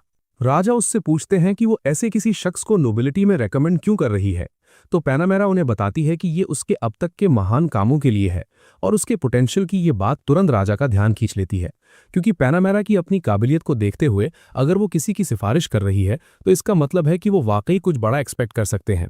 फिर भी राजा ये जानना चाहते हैं कि आखिर इतने दूर दराज गांव में किसी ने ऐसे क्या फीट्स यानी कारनामे दिखाए होंगे जहां उन्होंने आज तक अपनी फौज या नाइट्स तक को स्टेशन नहीं किया है। बिना किसी हिचकिचाहट के पैनामेरा उन्हें इन्फॉर्म करती है कि उसने एक फॉरेस्ट ड्रैगन को मारा है, और ये सुनकर ऑडियंस चेंबर में मौजूद हर शख्स दंग रह जाता है। राजा उससे पूछते हैं कि क्या ये लॉर्ड एक एलिमेंटल मेज है, तो पैनामेरा साफ करती है कि उसकी मैजिकल एप्टीट्यूड दरअसल प्रोडक्शन मैजिक के लिए है। वो फिर उन्हें बताती है कि वो मार्किस फर्डियो का बेटा है, वैन फर्डियो, एक ऐसा लॉर्ड जिसकी उम्र मुश्किल से 8 साल है। राजा साफ तौर पर उसके बारे में और भी जानना चाहते हैं, तो पैनामेरा उन्हें बताती है कि जैसे ही वैन उस गांव में पहुंचा जिस पर उसे राज करना था, उसने देखा कि वहां डाकुओं ने हमला कर रखा है। लेकिन उसने गांव की हिफाजत की और अपने कुछ साथी और एडवेंचरर्स की मदद से उन डाकुओं को मौत के घाट उतार दिया। इसके बाद उस छोटे बच्चे ने अपनी प्रोडक्शन मैजिक का इस्तेमाल करके गांव को दीवारों से घेर दिया, एक खाई बनाई, टूटे फूटे घरों को फिर से खड़ा कर दिया और गांव की डिफेंसेस को काफी इंप्रूव कर दिया। तभी वहां फॉरेस्ट ड्रैगन ने हमला किया और उसने उस ड्रैगन को मारने में मदद जरूर की, पर उसका काम सिर्फ उसे एक जगह दबोच कर रखना यानी पिन डाउन था। वैन और उसके साथियों ने अपनी पूरी ताकत लगाकर उसे ढेर कर दिया, वो भी बिना किसी एक जानी नुकसान के। राजा कहते हैं कि यह सुनने में थोड़ा नामुमकिन सा लगता है, पर तभी पैनामेरा फैसला करती है कि वो उन्हें उस मरे हुए ड्रैगन का एक दांत यानी फैंग दिखाए। ये देखकर वहां एक सन्नाटा छा जाता है और पैनामेरा राजा से कहती है कि वो चाहती है कि वो खुद देखें कि वैन की देखरेख में इतने कम वक्त में ये गांव कितना बदल गया है। उसे पूरा यकीन है कि उनके जैसा समझदार राजा देश की सुरक्षा की खातिर वैन को इससे भी बड़ा इलाका सौंप देगा। राजा आखिरकार मान जाते हैं और उन्हें ये सब बहुत इंटरेस्टिंग लगता है, तो वो जिक्र करते हैं कि वो वैन से जितनी जल्दी हो सके मिलना चाहेंगे। जब पैनामेरा ऑडियंस चेंबर से बाहर निकलती है तो वो बाहर सबसे कह देती है कि ये खबर फैला दी जाए कि वैन फर्डियो ने एक ड्रैगन को मारा है और उसकी इस कामयाबी के सम्मान में उसे अब बैरन बना दिया गया है। इसी बीच हम देखते हैं कि वैन ने उन एक जैसे घरों को बदलकर कुछ ज्यादा ही फैंसी बना दिया है, फिर गांव के सेंटर को भी रिकंस्ट्रक्ट किया। फिर इसके अलावा उसने 2 टावर्स बनाए, ओलिगो टावर और ग्रेप टावर। टावर्स किसी भी सेटलमेंट के सिंबल होते हैं और ये दुश्मन को दूर से ही पहचानने में मदद करते हैं, तो इससे उनकी डिफेंसेस और भी मजबूत हो गई हैं। गांव का हर शख्स अब सुकून से अपनी जिंदगी एंजॉय कर सकता है और वैन इससे काफी संतुष्ट है। टिल उसके पेट के गुर्राने की आवाज सुनती है तो वो उसके लिए लंच तैयार करने का फैसला करती है, पर वैन तभी टावर की चोटी पर खाना खाने का सुझाव देता है। जल्द ही वैन और उसके दोस्त टावर के टॉप पर पिकनिक मनाते हैं, जहां से वो पूरे गांव का एक लाजवाब व्यू एंजॉय कर सकते हैं। एस्पार्ता जिक्र करता है कि अब जब उनके पास ढंग की बिल्डिंग्स और फैसिलिटीज हैं, तो शायद ये सही वक्त है इसे ऑफिशियली एक टाउन बुलाने का। वैन इस आइडिया को लेकर थोड़ा हिचकिचाता है, क्योंकि वो जानता है कि ये लोग पक्का इसका कोई अजीब सा नाम रखेंगे, जैसे वैन टाउन। वो सब इससे सहमत लगते हैं, ये कहते हुए कि ये एक बहुत ही प्यारा नाम है, पर वैन इससे पहले कि वो सच में इसे उस नाम से बुलाना शुरू करें, बात को वहीं खत्म कर देता है। टिल तक उन्हें खाने के बाद कुछ मीठा ऑफर करती है और सब हैरान रह जाते हैं ये देखकर कि उसने सच में एक केक बेक किया है। वो समझाती है कि बेल और रैंगो के गांव में दुकान खोलने के बाद उसे केक बनाने के लिए सारे जरूरी इंग्रेडिएंट्स मिल गए। वैन ये जानकर वाकई खुश है, क्योंकि उसे लगता है कि ये गांव अब सच में एक बहुत ही अच्छी जगह बनता जा रहा है। सब इस केक का मजा लेते हैं, सिवाय टिल के, क्योंकि वो अब रोज केक खा रही है और इस वजह से उसका वजन थोड़ा बढ़ गया है। कैम्सन तब गांव के बाहर कुछ लोगों को नोटिस करता है और कहता है कि वो सोल्जर्स या एडवेंचरर्स तो बिल्कुल नहीं लग रहे। वैन जाकर देखने का फैसला करता है कि वो कौन है, और उसे लोगों का एक ऐसा ग्रुप मिलता है जिनकी हालत बहुत खराब है, और वो उससे पूछते हैं कि क्या यही गांव का मेन ऑफिस यानी सीट ऑफ विलेज है। एस्पार्ता समझाता है कि उसने सुना था कि यहाँ गांव बनने से पहले सीटो नाम के लोग इस जमीन पर रहते थे और इस वजह से कई लोग इस गांव को सीटो कहकर ही पुकारते हैं। वैन को यकीन ही नहीं होता कि इस गांव का पहले से एक नाम था और उन्होंने उसे बताया तक नहीं। इससे पहले कि वो शिकायत करे, उस ग्रुप का एक बूढ़ा आदमी बोलता है कि ये इतना ड्रास्टिकली तरीके से बदल गया है कि उसे अब भी यकीन करने में मुश्किल हो रही है। वो बताता है कि वो पड़ोसी गांव से आए हैं और उन पर टैक्स का बोझ बहुत ज्यादा है, पर काम करने के लिए नौजवान बहुत कम है, इसीलिए उनका गुजारा मुश्किल से हो पा रहा है। इसीलिए वो यहाँ सीटों के लोगों से बात करने आए थे, क्योंकि उनके नौजवान अपनी मर्जी से गांव छोड़कर नहीं गए, बल्कि उन्हें काउंट ने युद्ध की तैयारी के लिए अपनी फौज मजबूत करने के लिए जबरदस्ती ले लिया है। वैन को तब पता चलता है कि वो दरअसल फर्डिनांडो काउंटी के एक गांव से है, और वो जानता है कि उसे दूसरे इलाके के लोगों का स्वागत नहीं करना चाहिए, पर उसे पूरा यकीन है कि ये लोग अपनी जान जोखिम में डालकर यहाँ तक पहुंचे हैं। इसीलिए वो उन्हें यहाँ रिलोकेट होने का ऑफर देता है, ये कहते हुए कि अगर उनके पास पैसे नहीं हैं तो ये कोई इशू नहीं होगा अगर उन्हें कुछ वक्त तक टैक्स नहीं भरना पड़े। आखिरकार उनके पास खाना है और वो उनके लिए घर भी तैयार कर सकता है। वो बूढ़ा आदमी सोचने लगता है कि क्या ये जन्नत है, और उसे इन्फॉर्म करता है कि आज सिर्फ 10 लोग ही आए हैं, पर उनके गांव की पूरी पॉपुलेशन लगभग 300 है। वैन उनसे पूछता है कि क्या वो हर फैमिली के लिए एक घर होने पर ठीक रहेंगे, और ये उन सब के लिए किसी सपने जैसा लगता है। एक बार जब ये तय हो जाता है तो वैन उनसे कहता है कि वो कुछ एडवेंचरर्स को उनके साथ भेजेगा ताकि वो गांव के बाकी सब लोगों को हिफाजत से यहाँ ले आएं। वो जिक्र करता है कि वो उनके सामान के लिए कुछ कैरेजेस भी दे देगा, पर वो बूढ़ा आदमी कहता है कि उसकी जरूरत नहीं पड़ेगी क्योंकि उनके पास गायें हैं जो वो सब उठा सकती हैं। वैन ये सुनकर शॉक्ड हो जाता है कि उनके पास डेयरी काउज हैं, और वो बूढ़ा आदमी बताता है कि काउंटी में बहुत ही हरे भरे मैदान हैं, इसीलिए उनके पास 10 गायें हैं। वैन के लिए तो ये एक जबरदस्त खबर है, क्योंकि भाई अगर गायें मिल गई तो दूध से चीज, बटर और न जाने क्या क्या बनाया जा सकता है, जिसका मतलब है कि ये गांव की एक बड़ी नई इंडस्ट्री बन सकती है।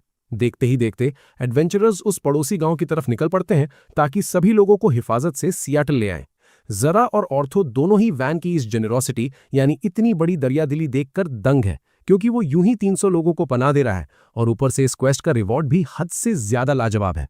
प्लूरियल उनकी बातों के बीच में आकर उन्हें टोक देती है और कहती है कि अपने आसपास थोड़ा ध्यान रखें, कीपर शार्प आए, क्योंकि पिछली बार जब वो लोग फालतू की बातों में खोए हुए थे तभी उन पर उस फॉरेस्ट ड्रैगन ने हमला किया था। इसके बाद वो दोनों वापस अपने अपने पोस्ट्स पर चले जाते हैं और ऑर्थो इस बात का ख्याल रखता है कि गांव वाले ठीक तो हैं। एक औरत दबे पांव कबूल करती है कि वो दरअसल इस फैसले के खिलाफ थी, क्योंकि वो एक सुनसान जगह या मिडिल ऑफ नोवेयर से निकलकर एक और भी ज्यादा दूर दराज इलाके में जा रहे हैं। ऑर्थो उसकी चिंता समझता है, पर उसे यकीन दिलाता है कि ये खास रिमोट विलेज तो किसी जन्नत से कम नहीं है। वो औरत इस पर कुछ नहीं कहती, पर जल्द ही वो सब हैरान रह जाते हैं जब वैन उनका स्वागत सियाटल में एक शानदार दावत के साथ करता है। वो जिक्र करता है कि वो सब पक्का अपनी इस लंबी जर्नी से थक गए होंगे, इसलिए वो जी भरकर बारबेक्यूड मीट खा सकते हैं और फिर उन घरों में सुकून की नींद सो सकते हैं जो उसने उनके लिए पहले से तैयार कर रखे हैं। जल्द ही सारे नए विलेजर्स उस दावत का मजा लेते हैं और वो औरत तो रोने ही लगती है कि खाना कितना लाजवाब है। जब सबका पेट भर जाता है तो विलेजर्स वैन से पूछते हैं कि क्या उनके लिए कोई काम है, क्योंकि वो मेहनत करके अपनी रोजी रोटी कमाना चाहते हैं। वैन समझता है कि वो सब थोड़े एंग्जाइटी में है, इसलिए वो बस उनसे रिक्वेस्ट करता है कि वो इन या जो नए शॉप्स खुल रहे हैं उन्हें चलाने में मदद करें, और साथ ही वो बताता है कि उसे नए खेत तैयार करने के लिए भी लोगों की जरूरत पड़ेगी। एक आदमी उससे बताता है कि वो लोग खेत तो संभाल लेंगे, पर उन्होंने कभी कोई बिजनेस नहीं चलाया है। वैन उन्हें तसल्ली देते हुए कहता है कि वो पैसों का हिसाब किताब उन लोगों पर छोड़ दें जो ये काम जानते हैं, तो उन्हें बस उन चीजों पर फोकस करना है जो वो कर सकते हैं। रोंडा बीच में बोलती है कि जब से वैन आया है इस गांव की जिंदगी काफी सुधर गई है, इसलिए वो सब मिलकर उनकी भी पूरी मदद करेंगे ताकि वो यहाँ अपनी लाइफ एंजॉय कर सकें। गांव वाले अब भी इतनी मदद लेने में थोड़ा हिचकिचा रहे हैं, पर तब वैन टिल से कहता है कि वो उनके बनाए हुए शॉर्ट केक्स लेकर आए। वो समझाता है कि उसने उनके विलेज चीफ से फ्रेश क्रीम बनाने के लिए थोड़ा दूध उधार मांगा था। वैन उन्हें एहसास दिलाता है कि यहाँ आकर दरअसल वो लोग उस पर एक एहसान कर रहे हैं, तो वो बस एक दूसरे की मदद ही तो कर रहे हैं। बहुत जल्द इस गांव में एक ट्रेडिंग कंपनी होगी, जिसका मतलब है कि गांव और भी डेवलप होगा और रहने के लिए और भी कंफर्टेबल बन जाएगा।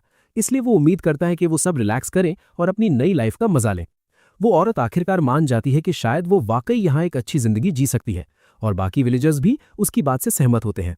अब तक सब सिर्फ जिंदा रहने की कोशिश यानी सर्वाइवल में लगे हुए थे, पर अब उन्हें एक उम्मीद मिली है और उनका ध्यान अब इस पर है कि अपनी लाइफ को बेहतर कैसे बनाएं। स्पार्ता वैन से कहता है कि पॉपुलेशन तो बढ़ गई है, पर अभी भी वो 10,000 की सिटी बनाने से काफी दूर है, इसलिए उसे इस गांव को डेवलप करना जारी रखना होगा। वैन नोटिस करता है कि स्पार्ता की मूंछों पर थोड़ा केक लगा हुआ है, पर वो उसे इग्नोर करके कहता है कि वो सिटी बिल्डिंग के अपने इस काम में पूरी मेहनत करेगा। जल्द ही वैन गांव में काम शुरू कर देता है और नए लोग भी धीरे धीरे अपने इस नए लाइफस्टाइल के आदी होने लगते हैं। दिन भर की कड़ी मेहनत के बाद उसे लगता है कि अब वो आराम कर पाएगा, पर तभी स्पार्ता उसे इन्फॉर्म करता है कि अब उसकी पढ़ाई शुरू होने का वक्त आ गया है। वैन ने बिल्कुल नहीं सोचा था कि ये सब इतनी जल्दी शुरू हो जाएगा, तो वो स्पार्ता को समझाने की कोशिश करता है कि अभी इस वक्त पढ़ना थोड़ा नाइंसाफी है, अनरीजनेबल है। हालांकि स्पार्ता उसे यकीन दिलाता है कि उसने आज तक किसी को पढ़ाई से मरते हुए नहीं देखा, जो साबित करता है कि ये अनरीजनेबल तो बिल्कुल नहीं है। इससे पहले कि वो कुछ बोल पाए, ऑर्थो और बाकी एडवेंचरर्स अपनी हंट से एक बुरी खबर लेकर लौटे हैं। ऑर्थो माफी मांगता है और उसे बताता है कि उन्हें दरअसल एक डंजन का एंट्रेंस मिल गया है। वैन पहले तो थोड़ा कंफ्यूज होता है, जब तक उसे एहसास नहीं होता कि उन्हें वही चीज मिल गई है जिसे वो ढूंढने से बचना चाहते थे। बिना किसी हिचकिचाहट के स्पार्ता उसे बताता है कि अगर कोई डंजन मिल गया है तो उसे तुरंत रिपोर्ट करना होगा, इसलिए उसे रॉयल कैपिटल में एक मैसेंजर भेजना पड़ेगा। क्योंकि उसके पास कोई चारा नहीं है, वो फटाफट अगले स्टेप के बारे में सोचने लगता है, क्योंकि वो जानता है कि डंजन मिलते ही एडवेंचरस गांव में सैलाब आ जाएगा और उसके पिता को भी उसके डेवलपमेंट वर्क का पता चल जाएगा। ऑर्थो और उसकी पार्टी जानती है कि इसका अंजाम क्या होगा, इसलिए वो एक बार फिर माफी मांगते हैं क्योंकि ये उनकी गलती है। वैन उन्हें समझाने की कोशिश करता है कि अब जब ये मिल ही गया है तो उनके हाथ बंधे हुए हैं और वो कुछ नहीं कर सकते। इसी बात पर वो जिक्र करता है कि वो चाहता है कि वो लोग रॉयल कैपिटल जाकर ये रिपोर्ट करें, पर वो चाहता है कि ज़हरा ये काम करे। आखिरकार पार्टी का स्काउट होने के नाते वही है जिसने डंजन को सबसे पहले देखा था। ऑर्थो मानता है कि ज़हरा इस काम के लिए बिल्कुल सही है, पर उसे लगता है कि उन्हें उसके साथ जाना चाहिए। वैन समझाता है कि वो चाहता है कि ऑर्थो और प्लूरियल डंजन के आसपास के इलाके को एक्सप्लोर करें, इसलिए वो ज़ारा के साथ नहीं जा सकते। वो पहले तो थोड़ा हिचकिचाते हैं, पर जब वैन उन्हें रिवॉर्ड के तौर पर एक बड़ा गोल्ड ऑफर करता है तो ऑर्थो और प्लूरियल दोनों खुशी खुशी ज़ारा को गुड बाय कह देते हैं और उसे अपनी सोलो ट्रिप पर अपना ख्याल रखने को कहते हैं। लेकिन अब चूंकि वैन को वाकई उसके लिए बुरा फील हो रहा है, तो वो उसे रिवॉर्ड के तौर पर एक मिथ्रिल शॉर्ट स्वॉर्ड देने का फैसला करता है। वो बताता है कि उन्होंने सारा मिथ्रिल ओर खत्म कर दिया है, इसलिए ये अब काफी प्रेशियस चीज है। ज़ारा अपनी इस नई तलवार को देखकर फूल नहीं समा रहा। वहीं दूसरी तरफ ऑर्थो एकदम पागल हो जाता है और उससे अपनी सोर्ड एक्सचेंज करने की भीख मांगने लगता है, और प्लूरियल तो तलवार पाने के लिए खुद को ही ऑफर कर देती है। लेकिन भाई किसी की दाल नहीं गलती, तो ज़ारा उनका मजाक उड़ाते हुए खुशी खुशी वहां से निकल जाता है। रॉयल कैपिटल के अपने सफर पर ज़ारा पूरे रास्ते वैन की बनाई उस स्पेशल शॉर्ट सोर्ड को निहारता रहता है। ये सिलसिला तब तक चलता है जब तक उसकी नजर एक तबाह हो चुके कैरेज पर नहीं पड़ती, जिसे भयानक जायंट ऑर्क्स के एक झुंड ने घेर रखा था। ज़ारा अपने घोड़े से नीचे उतरता है और दुश्मनों का सामना करने के लिए अपनी शॉर्ट स्वॉर्ड को मजबूती से थाम लेता है। नॉर्मल हालत में ये मॉन्स्टर्स उसके लिए थोड़े टफ साबित होते, पर अब ये उसे कोई चैलेंज ही नहीं लग रहे। बिना किसी हिचकिचाहट के वो हाई स्पीड में ऑर्क्स की तरफ दौड़ता है और अपनी नई तलवार के सिर्फ एक ही स्लैश से उन सबको ढेर कर देता है। जब आखिरी ऑर्क भी गिर जाता है तो ज़ारा बस इस बात से इंप्रेस रह जाता है कि ये मिथ्रिल शॉर्ट स्वॉर्ड वाकई कितनी लाजवाब है। वो तब हैरान रह जाता है जब उस टूटी हुए कैरेट से एक लड़की बाहर आती है और अपनी जान बचाने के लिए उसका शुक्रिया अदा करती है। वो अपना इंट्रो फ्लमीरिया के तौर पर देती है और कहती है कि उसे लगता है कि ज़ारा कोई बहुत बड़ा और मशहूर योद्धा है। ज़ारा अपना इंट्रोडक्शन देता है और साफ कर देता है कि वो बस एक मामूली एडवेंचरर है, इसलिए वो कोई फेमस पर्सनैलिटी नहीं है। इसके बावजूद फ्लमीरिया उसे कहती है कि वो उसके चलने फिरने के ढंग से ही बता सकती है कि वो कोई खास शख्स है। वो ये भी बताती है कि वो यहाँ से रॉयल कैपिटल तक पैदल जा रही है, पर वो किसी दिन उसका ये एहसान जरूर चुकाना चाहती है। ज़ारा तुरंत उसे बता देता है कि वो भी रॉयल कैपिटल ही जा रहा है, तो वो उसे अपने घोड़े पर बैठने का ऑफर देता है। फ्लेमीरिया थोड़ा हिचकिचाती है, ये कहते हुए कि वो उसे मजीद तकलीफ नहीं देना चाहती, पर ज़ारा बस उसे उठाकर अपने घोड़े पर बिठा देता है। वो उसे तसल्ली देते हुए कहता है कि घोड़ा उसके बजाय उस जैसी एक यंग लेडी को ले जाने में ज्यादा खुश होगा। घोड़ा भी इस बात से सहमत लगता है, तो फ्लेमीरिया बस एक स्माइल के साथ इसे मान लेती है। ज़ारा उससे पूछता है कि वो रॉयल कैपिटल में कहाँ जा रही थी, तो फ्लेमीरिया का चेहरा थोड़ा उदास हो जाता है। वो समझाती है कि उसके पिता एक बैरन थे, पर वो जंग में मारे गए और उनकी जमीन पर कब्जा कर लिया गया, इसीलिए वो किसी नोबल के घर में एक मेड की नौकरी ढूंढने के लिए कैपिटल जा रही थी। ज़ारा उसे कहता है कि उस केस में तो वो भी उसकी तरह एक फ्री पर्सन है। वो बताता है कि फिलहाल वो एक दूर दराज गांव में रहता है, पर अगर वो चाहे तो उसके साथ चल सकती है, क्योंकि उसे यकीन है कि वहां उसके लिए काम मिल ही जाएगा। ज़ारा उसे ये भरोसा भी दिलाता है कि वो वहां उसकी हिफाजत कर सकता है, इसीलिए उसे कोई पछतावा नहीं होगा। फ्लेमीरिया एक पल के लिए दंग रह जाती है। जाहिर है वो उसके इस काइंड ऑफर से सरप्राइज थी, पर वो जल्दी से स्माइल के साथ इसे एक्सेप्ट कर लेती है और सब कुछ के लिए उसका शुक्रिया अदा करती है। इसी बीच वैन एस्पार्टा से बात करता है और जिक्र करता है कि अब जब एक नया डंजन मिल गया है तो वो उन एडवेंचरर्स के लिए एक अलग आउटपोस्ट बनाएगा जो वहां भारी तादाद में आने वाले हैं। एस्पार्टा उसे सुझाव देता है कि उस केस में इस नए आउटपोस्ट के लिए एक गवर्नर चुनना सबसे सही रहेगा। आखिरकार वैन तो इसी गांव में रहेगा, तो उसे आउटपोस्ट की देखरेख के लिए किसी की जरूरत तो पड़ेगी ही। वैन तब फैसला करता है कि वो एस्पार्टा को ही गवर्नर बनने के लिए कहेगा और एस्पार्टा बिना किसी प्रॉब्लम के इसे मान लेता है। वो ये भी बताता है कि उसे आउटपोस्ट में शांति बनाए रखने के लिए एक नया शिवैलरिक ऑर्डर भी बनाना चाहिए। ये जानते हुए वैन डिसाइड करता है कि डी का ग्रुप सियाटल शिवैलरिक ऑर्डर होगा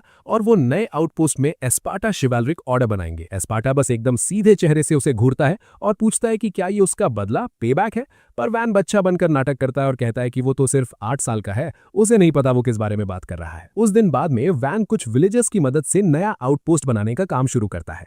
सबकी मदद से उसे यकीन है कि आउटपोस्ट 1 महीने या उससे थोड़े ज्यादा वक्त में बन जाएगा। हालांकि डी जल्द ही काम पर पहुंच जाता है और उसे बताता है कि वो जरूरी मटेरियल्स आज ही हासिल कर लेंगे। जब वैन उन्हें साथ मिलकर काम करते देखता है तो उसे एहसास होता है कि वो इस ग्रुप को अपना शिवैलरिक ऑर्डर बना सकता है, इसीलिए वो डी से बात करने का फैसला करता है और उससे कहता है कि वो इनमें से कुछ लोगों को सियाटल शिवैलरिक ऑर्डर के लिए हेड हंट कर ले, यानी रिक्रूट कर ले। डी को ये एक इंटरेस्टिंग आइडिया लगता है, पर जब वो ग्रुप से पूछता है तो वो बताते हैं कि उन्हें पहले ही एस्पार्टा शिवैलरिक ऑर्डर के लिए रिक्रूट कर लिया गया है और उन सब ने कॉन्ट्रैक्ट साइन कर दिए हैं। वैन ये देखकर शॉक हो जाता है कि एस्पार्टा ने सियाटल शिवैलरिक ऑर्डर से पहले ही इतनी तेजी से लोगों को रिक्रूट कर लिया। तभी कैम्पसन उसके पास आकर इन्फॉर्म करता है कि ज़ारा वापस आ गया है, पर जाहिर है वो अकेला नहीं है। जल्द ही ज़ारा वैन को ग्रीट करता है और बताता है कि उसने रॉयल कैपिटल में रिपोर्ट फाइल कर दी है। वैन उसके साथ वाली लड़की के बारे में पूछता है तो ज़ारा बस कहता है कि बस कुछ बातें हो गई और चूंकि उसके पास जाने के लिए कोई जगह नहीं थी तो उसने इसे यहाँ लाने का फैसला किया। ज़ारा उससे पूछता है कि क्या वो अभी भी नए रेजिडेंट्स एक्सेप्ट कर रहा है और वैन साफ कर देता है कि गाँव में लोगों का स्वागत स्वागत है। एक बार जब ये क्लियर हो जाता है तो फ्लेमेरिया अपना इंट्रोडक्शन देती है और बताता है कि कैसे ज़ारा ने उसे तब बचाया जब रॉयल कैपिटल के पास ऑर्क्स के एक ग्रुप ने उस पर हमला किया था। वैन ये सुनकर थोड़ा हैरान रह जाता है तो ज़ारा जल्दी से सफाई देता है कि उसने कुछ खास नहीं किया और ये सब तो बस उस शॉर्ट स्वॉर्ड का कमाल था जो वैन ने उसे दी थी। इसके बावजूद फ्लेमेरिया उसे बताती है कि उसके लिए तो ज़ारा किसी पुरानी कहानियों के लेजेंडरी हीरोज से भी ज्यादा लाजवाब था। दोनों के बीच थोड़ी शर्म और फ्लस्टर्ड ग्लांसेस का एक्सचेंज होता है और वैन इतने में ही समझ जाता है कि भाई इन दोनों के बीच पक्का कुछ तो चक्कर चल रहा है। लेकिन इससे पहले कि वो कुछ बोल पाए उसका ध्यान अनजान लोगों की एक रेड पर जाता है जो गांव की तरफ बढ़ रही थी। वो सब दिखने में काफी खतरनाक लग रहे हैं, इसलिए वैन का चेहरा सफेद पड़ जाता है और वो डर के मारे कहता है कि भाई लगता है दुनिया का अंत आ गया है। ज़ाहरा उसे तसल्ली देता है और इन्फॉर्म करता है कि चिंता की कोई बात नहीं है क्योंकि ये लोग बस डंजन के लिए आए हुए एडवेंचरर्स हैं। वो समझाता है कि जब उसने गिल्ड को बताया तो रातों रात अमीर बनने की चाह रखने वाले कई लोग यहाँ के लिए निकल पड़े। तभी एक डरावनी शक्ल वाला एडवेंचरर वैन और कैम्सन के पास आता है और कहता है कि तुम बच्चे इस लॉलेस प्लेस में बाहर क्या खेल रहे हो। दूसरा एडवेंचरर भी उन्हें बताता है कि गांव भले ही पास हो पर बाहर घूमना खतरनाक है। एक और एडवेंचरर फ्लेमेरिया को नोटिस करता है और कहता है कि उस जैसी गर्ल पर यहाँ ठरकी हमला कर सकते हैं, इसलिए उसे तुरंत अपने घर भाग जाना चाहिए। वैन अब भी पूरी तरह पेल यानी पीला पड़ा हुआ है क्योंकि वो लोग वाकई किसी पोस्ट अपोकैलिप्टिक वर्ल्ड के विलन्स लग रहे हैं। हालांकि आखिरकार वो अपने शौक से बाहर निकलता है और रियलाइज करता है कि ये लोग तो दरअसल उनकी फिक्र कर रहे हैं। कैम्सन भी सहमत होता है ये कहते हुए कि भले ही इनमें टैक्ट की कमी है पर ये लोग दिल के अच्छे लगते हैं। फ्लेमेरिया जिक्र करती है कि वो लोग दिखने में थोड़े स्कैरी तो हैं, पर उसकी ये बात सुनकर एडवेंचरर्स बेचारे उदास हो जाते हैं। वो उनसे पूछते हैं कि वो इतनी दूर यहाँ क्या कर रहे हैं, ये कहते हुए कि अगर किसी मॉन्स्टर ने अटैक कर दिया तो बड़ी मुसीबत हो जाएगी। वैन उनकी इस चिंता के लिए थैंक यू बोलता है पर साफ कर देता है कि अगर कुछ आ भी गया तो वो हैंडल कर लेंगे क्योंकि गांव यहाँ से ज्यादा दूर नहीं है। एडवेंचरर्स ये सुनकर थोड़ी कंफ्यूज हो जाते हैं क्योंकि उन्हें आसपास कोई गांव दिखाई नहीं देता। तभी वैन उन्हें दिखाता है कि गांव तो ठीक उनके पीछे ही है, पर वो लोग और भी ज्यादा हैरान हो जाते हैं क्योंकि उन बड़ी बड़ी रैम्पार्ट्स के साथ वो किसी गांव जैसा तो बिल्कुल नहीं लग रहा। वैन उन्हें करके दिखाने का फैसला करता है और अपनी प्रोडक्शन मैजिक का यूज करके कुछ ही सेकंड्स में एक टेम्पररी फेंसिंग खड़ी कर देता है। एडवेंचरर्स उसकी मैजिक देखकर एकदम दंग यानी फ्रीकिंग आउट रह जाते हैं और तभी डी वैन के लिए कुछ एक्स्ट्रा लॉग्स लेकर आता है। जब वो लोग वैन का नाम सुनते हैं तो उन्हें आखिरकार एहसास होता है कि ये वही वैन ने फर्दियो है जिसका नाम रॉयल कैपिटल में हर किसी की जुबान पर है। डी को उनका वैन को ऐसे बुलाना पसंद नहीं आता तो वो तुरंत धमकी भरे ढंग से अपनी तलवार निकाल लेता है और कहता है कि वो सीटो चिवलारिक ऑर्डर के कमांडर के तौर पर उन्हें सजा देगा। एक एडवेंचरर उसे चैलेंज करने की कोशिश करता है पर डी सिर्फ एक ही स्लैश में उसकी तलवार के 2 टुकड़े कर देता है। उसके बाद से जब भी वो मोहॉक गाइज डी को देखते वो डर के मारे कांपने लगते और उसे सलाम ठोकते। डी के सामने उनका बिहेवियर जैसा भी हो पर वो इस बात पर काफी अम्यूज लगते हैं कि वैन यहाँ का लॉर्ड है और वो अभी एक बच्चा है। एक एडवेंचरर उससे पूछता है कि वो इतने दूर दराज गांव में क्या कर रहे हैं तो वैन समझाता है कि भाई उसे उसके घर से निकाल दिया गया है। एडवेंचरर्स को उसके लिए बुरा लगता है तो वैन जिक्र करता है कि भाई नोबल्स के लिए भी ये दुनिया काफी जालिम वर्ल्ड है।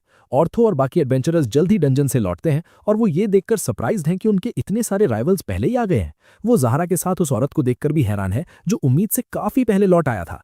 ज़ाहरा उन्हें इन्फॉर्म करता है कि वो रॉयल कैपिटल जाते वक्त फ्लेमेरिया से मिला था। बिना किसी मजीद एक्सप्लेनेशन के वो कहता है कि वो लोग इन यानी सराय में रुकने जा रहे हैं तो वो उनसे कल मिलेंगे। ये सुनकर सब लोग वहीं फ्रीज हो जाते हैं, ये सोचते हुए कि क्या वो कोई सपना देख रहे हैं क्योंकि ऐसा होना तो लगभग नामुमकिन था। वैन बस मुस्कुराता और कहता है कि शायद उसे अब ज़ाहरा और फ्लेमेरिया के लिए एक घर बना देना चाहिए। जैसे ही वो ये कहता है ऑर्थो अपने घुटनों पर गिर जाता है और हार में चिल्लाने लगता है, पर वैन उसे इग्नोर करके प्लूरियल से पूछता है कि डंजन कैसा था। वो उसे बताती है कि ऐसा लग रहा है जैसे उसके आसपास के एरिया में मॉन्स्टर्स ना के बराबर हैं। हालांकि एंट्रेंस एक काफी गहरी दरार में है इसलिए वो काफी खतरनाक जगह पर है। वैन मानता है कि ये सुनने में काफी चैलेंजिंग लग रहा है और प्लूरियल बताती है कि कैरेट से वहां पहुंचने में लगभग 2-3 घंटे लगते हैं। प्लूरियल समझाती है कि ज्यादातर डंजन्स के आसपास का नेचुरल एनवायरनमेंट काफी हार्श है, इसलिए लोग भले ही वहां छोटे बेसेस बना लें पर कोई भी फुल स्केल चीज नहीं बना सका। खैर अब तक तो ऐसा ही था। वैन काफी देर तक उसे घूरता रहता ये नोटिस करते हुए कि शायद वो कुछ कहना चाहती है। प्लूरियल आखिरकार बोल ही देती है कि किसी और के बजाय सिर्फ वैन ही ये काम कर सकता है। वैन पहले से ही ऐसा कुछ एक्सपेक्ट कर रहा था तो वो उसे बताता है कि ये डेंजरस है और ऊपर से उसके घर लौटने का एक वक्त यानी कर्फ्यू भी तय है तो वो ज्यादा देर बाहर नहीं रुक सकता। प्लूरियल उसे यकीन दिलाती है कि वो लोग उसकी हिफाजत करेंगे और जिक्र करती है कि वो लोग अब कई बार डंजन जा चुके हैं इसलिए वो खतरनाक नहीं है। वैन तो बस यहाँ गांव में अपनी सिटी बिल्डिंग एंजॉय करना चाहता है पर प्लूरियल पीछे हटने को तैयार नहीं है। इसीलिए वो उसे इन्फॉर्म करता है कि उसे वैन को डंजन तक ले जाना होगा और उसे वहां डेजर्ट्स और दोपहर की नींद के लिए जरूरी चीजें चाहिए होंगी। वो अपने अटेंडेंट स्टिल और कॉम्सन और साथ ही आर्टे को भी ले जाएंगे, पर क्योंकि डी और स्पार्टा गांव बनाने के काम में बिजी हैं वो यहीं रुकेंगे। उन्हें पूरे रास्ते एस्कॉर्ट करने के लिए काफी लोगों की जरूरत भी पड़ेगी। वैन शैतानी ढंग से मुस्कुराता ये जानते हुए कि उसकी ये डिमांड पूरी तरह अनरीजनेबल है और उसे उम्मीद है कि शायद इस बहाने वो गांव में ही रुक जाएगा। हालांकि प्लूरियल बस एक प्यारी सी स्माइल देती है और उसे कहती है कि वो खुशी खुशी सारी तैयारियां कर लेंगे ताकि वो कल जा सके। वैन ये सुनकर फ्रीज हो जाता है, पर प्लूरियल उसे इग्नोर करती है और खुशी खुशी ऑर्थो को बताती है कि वैन कल बेस बनाने के लिए उनके साथ चल रहा है, इसलिए उन्हें सब कुछ फटाफट प्रिपेयर कर लेना चाहिए। अगले दिन वैन एक कैरेज में है जिसमें वो सारा सामान मौजूद है जो उसने मांगा था और ढेर सारे एडवेंचरर्स उसे एस्कॉर्ट कर रहे हैं। रास्ते में वो नोटिस करता है कि कॉम्सन की तबीयत थोड़ी खराब लग रही है और ये देखकर उसे थोड़ा बुरा लगता है। तभी ग्रुप का सामना एक विशाल ट्रोल से होता है, पर नए एडवेंचरर्स बिना किसी हिचकिचाहट के उसे तुरंत ढेर कर देते हैं। भले ही वो लोग काफी एफिशिएंट हैं, पर वैन को उनका वो चिल्लाना बड़ा अनोइंग लगता है, पर खैर वो इस बारे में कुछ कर तो नहीं सकता। कुछ देर बाद नज़ारा बदलने लगता है और लड़कियां आखिरकार एक ब्यूटीफुल व्यू एंजॉय कर पाती हैं। वो नोटिस करती हैं कि यहाँ की हवा पहले से काफी क्रिस्प और रिफ्रेशिंग है। वैन ये देखकर खुश है कि कम से कम लेडीज तो अपनी इस आउटिंग को एंजॉय कर रही हैं, बेचारे कॉम्सन बिकरा नहीं जो अभी भी परेशान है। ऑर्थो उन्हें इन्फॉर्म करता है कि जैसे ही वो ये रास्ता क्रॉस करेंगे वो वहां पहुंच जाएंगे, तो वैन कैरेज से बाहर झांक कर देखने का फैसला करता है कि उसका मतलब क्या है। नज़ारा देखते ही उसकी हालत खराब हो जाती है और वो तुरंत कैरेज रोकने का ऑर्डर देता है। एडवेंचरर्स रुक तो जाते हैं, पर वो थोड़े कंफ्यूज्ड है क्योंकि वो लगभग पहुंच ही चुके थे। वैन कैरेज से नीचे उतरता है ताकि अपने डर की वजह कंफर्म कर सके और वो देखता है कि एक एडवेंचरर बड़े मजे से एक लकड़ी के लट्ठे पर चलकर बैलेंस बना रहा है जो खाई के दोनों हिस्सों को जोड़ता है। वो लोग साफ तौर पर समझ नहीं पा रहे कि गलत क्या है और वैन को जल्द ही एहसास होता है कि शायद इन एडवेंचरर्स के दिमाग में सेफ्टी फर्स्ट जैसा कोई कॉन्सेप्ट है ही नहीं। इसलिए वो उनसे कहता है कि ऐसी जगहों के बारे में दोबारा सोचे जहां एक छोटी सी गलती का मतलब सीधा मौत है। एडवेंचरर्स अब भी थोड़े कंफ्यूज है, तो वैन उन्हें अपने घुटनों पर बैठने को कहता है ताकि वो अपनी गलती पर थोड़ा गौर कर सकें। दूसरी तरफ ज़ारा लगातार उस लकड़ी पर जंप कर रहा है और यकीन दिला रहा है कि ये बड़ा फन है और वैन को भी ट्राई करना चाहिए। वैन बस उससे एक सवाल करता है कि अगर वो अभी इस लकड़ी को लात मार दे तो क्या होगा, जिस पर ज़ारा तुरंत पैनिक कर जाता है और कहता है कि भाई मैं तो मर जाऊंगा। वैन सबको समझाता है कि भले ही ज़ारा अपने पैरों पर काफ़ी लाइट है, पर ये लकड़ियां घूम सकती हैं या टूट सकती हैं और वो सीधा नीचे गिरकर मौत के मुंह में जा सकता है। एक बार जब सब ये बात समझ जाते हैं तो वो उनसे पूछता है कि उसे इन लकड़ियों का क्या करना चाहिए, पर एडवेंचरर्स उसे अब भी सीरियसली नहीं ले रहे। वैन उन्हें धमकी देता है कि अगर वो बाज नहीं आए तो वो उनका बेस नहीं बनाएगा, और फिर वो उन्हें बताता है कि सही जवाब एक मजबूत पुल यानी स्टर्डी ब्रिज बनाना है। जब उन्हें पूरा यकीन हो जाता है कि रास्ता सेफ है, तभी वो क्रॉस करते हैं और वैन की वजह से वो आखिरकार डंजन के एंट्रेंस तक पहुंच जाते हैं। वो नोटिस करता है कि वहां ज्यादा जगह नहीं है, तो ये काफी खतरनाक है और वो सोचने लगता है कि उसे यहाँ किस तरह की फैसिलिटीज बनानी चाहिए। नए एडवेंचरर्स अजीबोगरीब सुझाव देते हैं, जैसे कि गैम्बलिंग डेन, एक टैवर्न और यहाँ तक कि एक अम्यूजमेंट पार्क, पर जाहिर है वैन उन सबको रिजेक्ट कर देता है। वो सबसे पहले डंजन के एंट्रेंस पर एक गेट बनाने का फैसला करता है ताकि अंदर के मॉन्स्टर्स बाहर न निकल सके। इसके बाद वो एडवेंचरर्स के रुकने के लिए एक फैसिलिटी बनाता है और इस प्रोसेस में हर कोई उसकी मदद करता है। वैन को लगता है कि अगर ये फैसिलिटी अच्छी बनी तो एडवेंचरर्स डंजन में ज्यादा तरक्की यानी हेडवे पा पाएंगे। जब वो बड़ा बेस आखिरकार बनकर तैयार हो जाता है तो सारे एडवेंचरर्स अंदर इंस्टॉलेशंस देखने के लिए दौड़ पड़ते हैं। पहली मंजिल पर एक रेस्ट एरिया और एक स्टोर हाउस है जो वाकई काफी स्पेशियस है। दूसरी मंजिल पर एक कैफेटेरिया है और तीसरी मंजिल पर स्लीपिंग एरिया है जहां सबके लिए नरम मुलायम बेड्स हैं। वैन ने वहां नेचर को निहारते हुए एक टेरेस भी बनाया है ताकि सब रिलैक्स कर सके। टिल और कॉम्सन उसके इस इंप्रेसिव काम की काफी तारीफ करते हैं क्योंकि अब हर कोई डंजन की थकान के बीच अच्छा आराम कर पाएगा। वैन जिक्र करता है कि उसने छत पर वाटर टैंक्स और रेन कैचेस भी बनाए हैं जिसे वो फ्लशिंग टॉयलेट्स के लिए यूज कर सकते हैं। वो उन्हें वार्न करता है कि वो इसे पी नहीं सकते, पर एडवेंचर्स को ये बात बिल्कुल समझ नहीं आती। वैन ऑर्थो से कहता है कि वो इस बेस का मैनेजमेंट उसके हाथ में छोड़ रहा है, इसलिए उसे सब पर नजर रखनी होगी। कुछ देर बाद वैन को एहसास होता है कि अंधेरा हो रहा है, तो वो पैनिक कर जाता है और सबको वार्न करता है कि उन्हें अभी निकलना होगा वरना स्पार्ता उस पर बहुत गुस्सा करेगा। आर्टी को तभी एक चमकता हुआ पत्थर दिखता है और वैन ये देखकर सरप्राइज रह जाता है कि ये मिथ्रिल ओर है जो वाकई एक बहुत अच्छी फाइंड है। सब खुशी से झूम उठते हैं और ओर कलेक्ट करके गांव की तरफ निकल पड़ते हैं जहां स्पार्ता एक खौफनाक एक्सप्रेशन के साथ उनका इंतजार कर रहा है। वैन ये देखकर डर जाता है कि स्पार्ता मुस्कुरा रहा है क्योंकि ये काफी अनयूजुअल है और ये किसी को भी दहशत में डालने के लिए काफी है। स्पार्ता बड़े सुकून से उसे कहता है कि उन्हें बात करनी है, पर वैन पैनिक कर जाता है और मदद मांगने लगता है। टिल और कॉम्सन इस सिचुएशन में कुछ नहीं कर पाते, तो वैन ऑर्थो से मदद की भीख मांगता है, ये कहते हुए कि ये सब उसने एडवेंचरर्स की हेल्प करने के लिए किया था। ऑर्थो भी साफ तौर पर डरा हुआ है, पर वो जिम्मेदारी लेता है और मदद करने की कोशिश करता है। स्पार्ता से कहता है कि इस बार थोड़ी जिम्मेदारी उनकी भी है। उसकी इस कोशिश के बावजूद स्पार्ता की मुस्कुराहट गायब हो जाती है और वो उसे चुप रहने को कहता है, जिससे ऑर्थो तुरंत पीछे हट जाता है। अब कुछ न कर पाने की हालत में वैन रोता है और माफी मांगता है। जब स्पार्ता उसे घसीट कर ले जाता है, उसे डर है कि अब उसका क्या अंजाम होने वाला है। भाई वैन तो गया, क्या स्पार्ता उसे बख्श देगा या कोई नई मुश्किल खड़ी होगी, और आगे क्या होने वाला है ये देखने के लिए चैनल को सब्सक्राइब करके वीडियो को लाइक जरूर कर देना।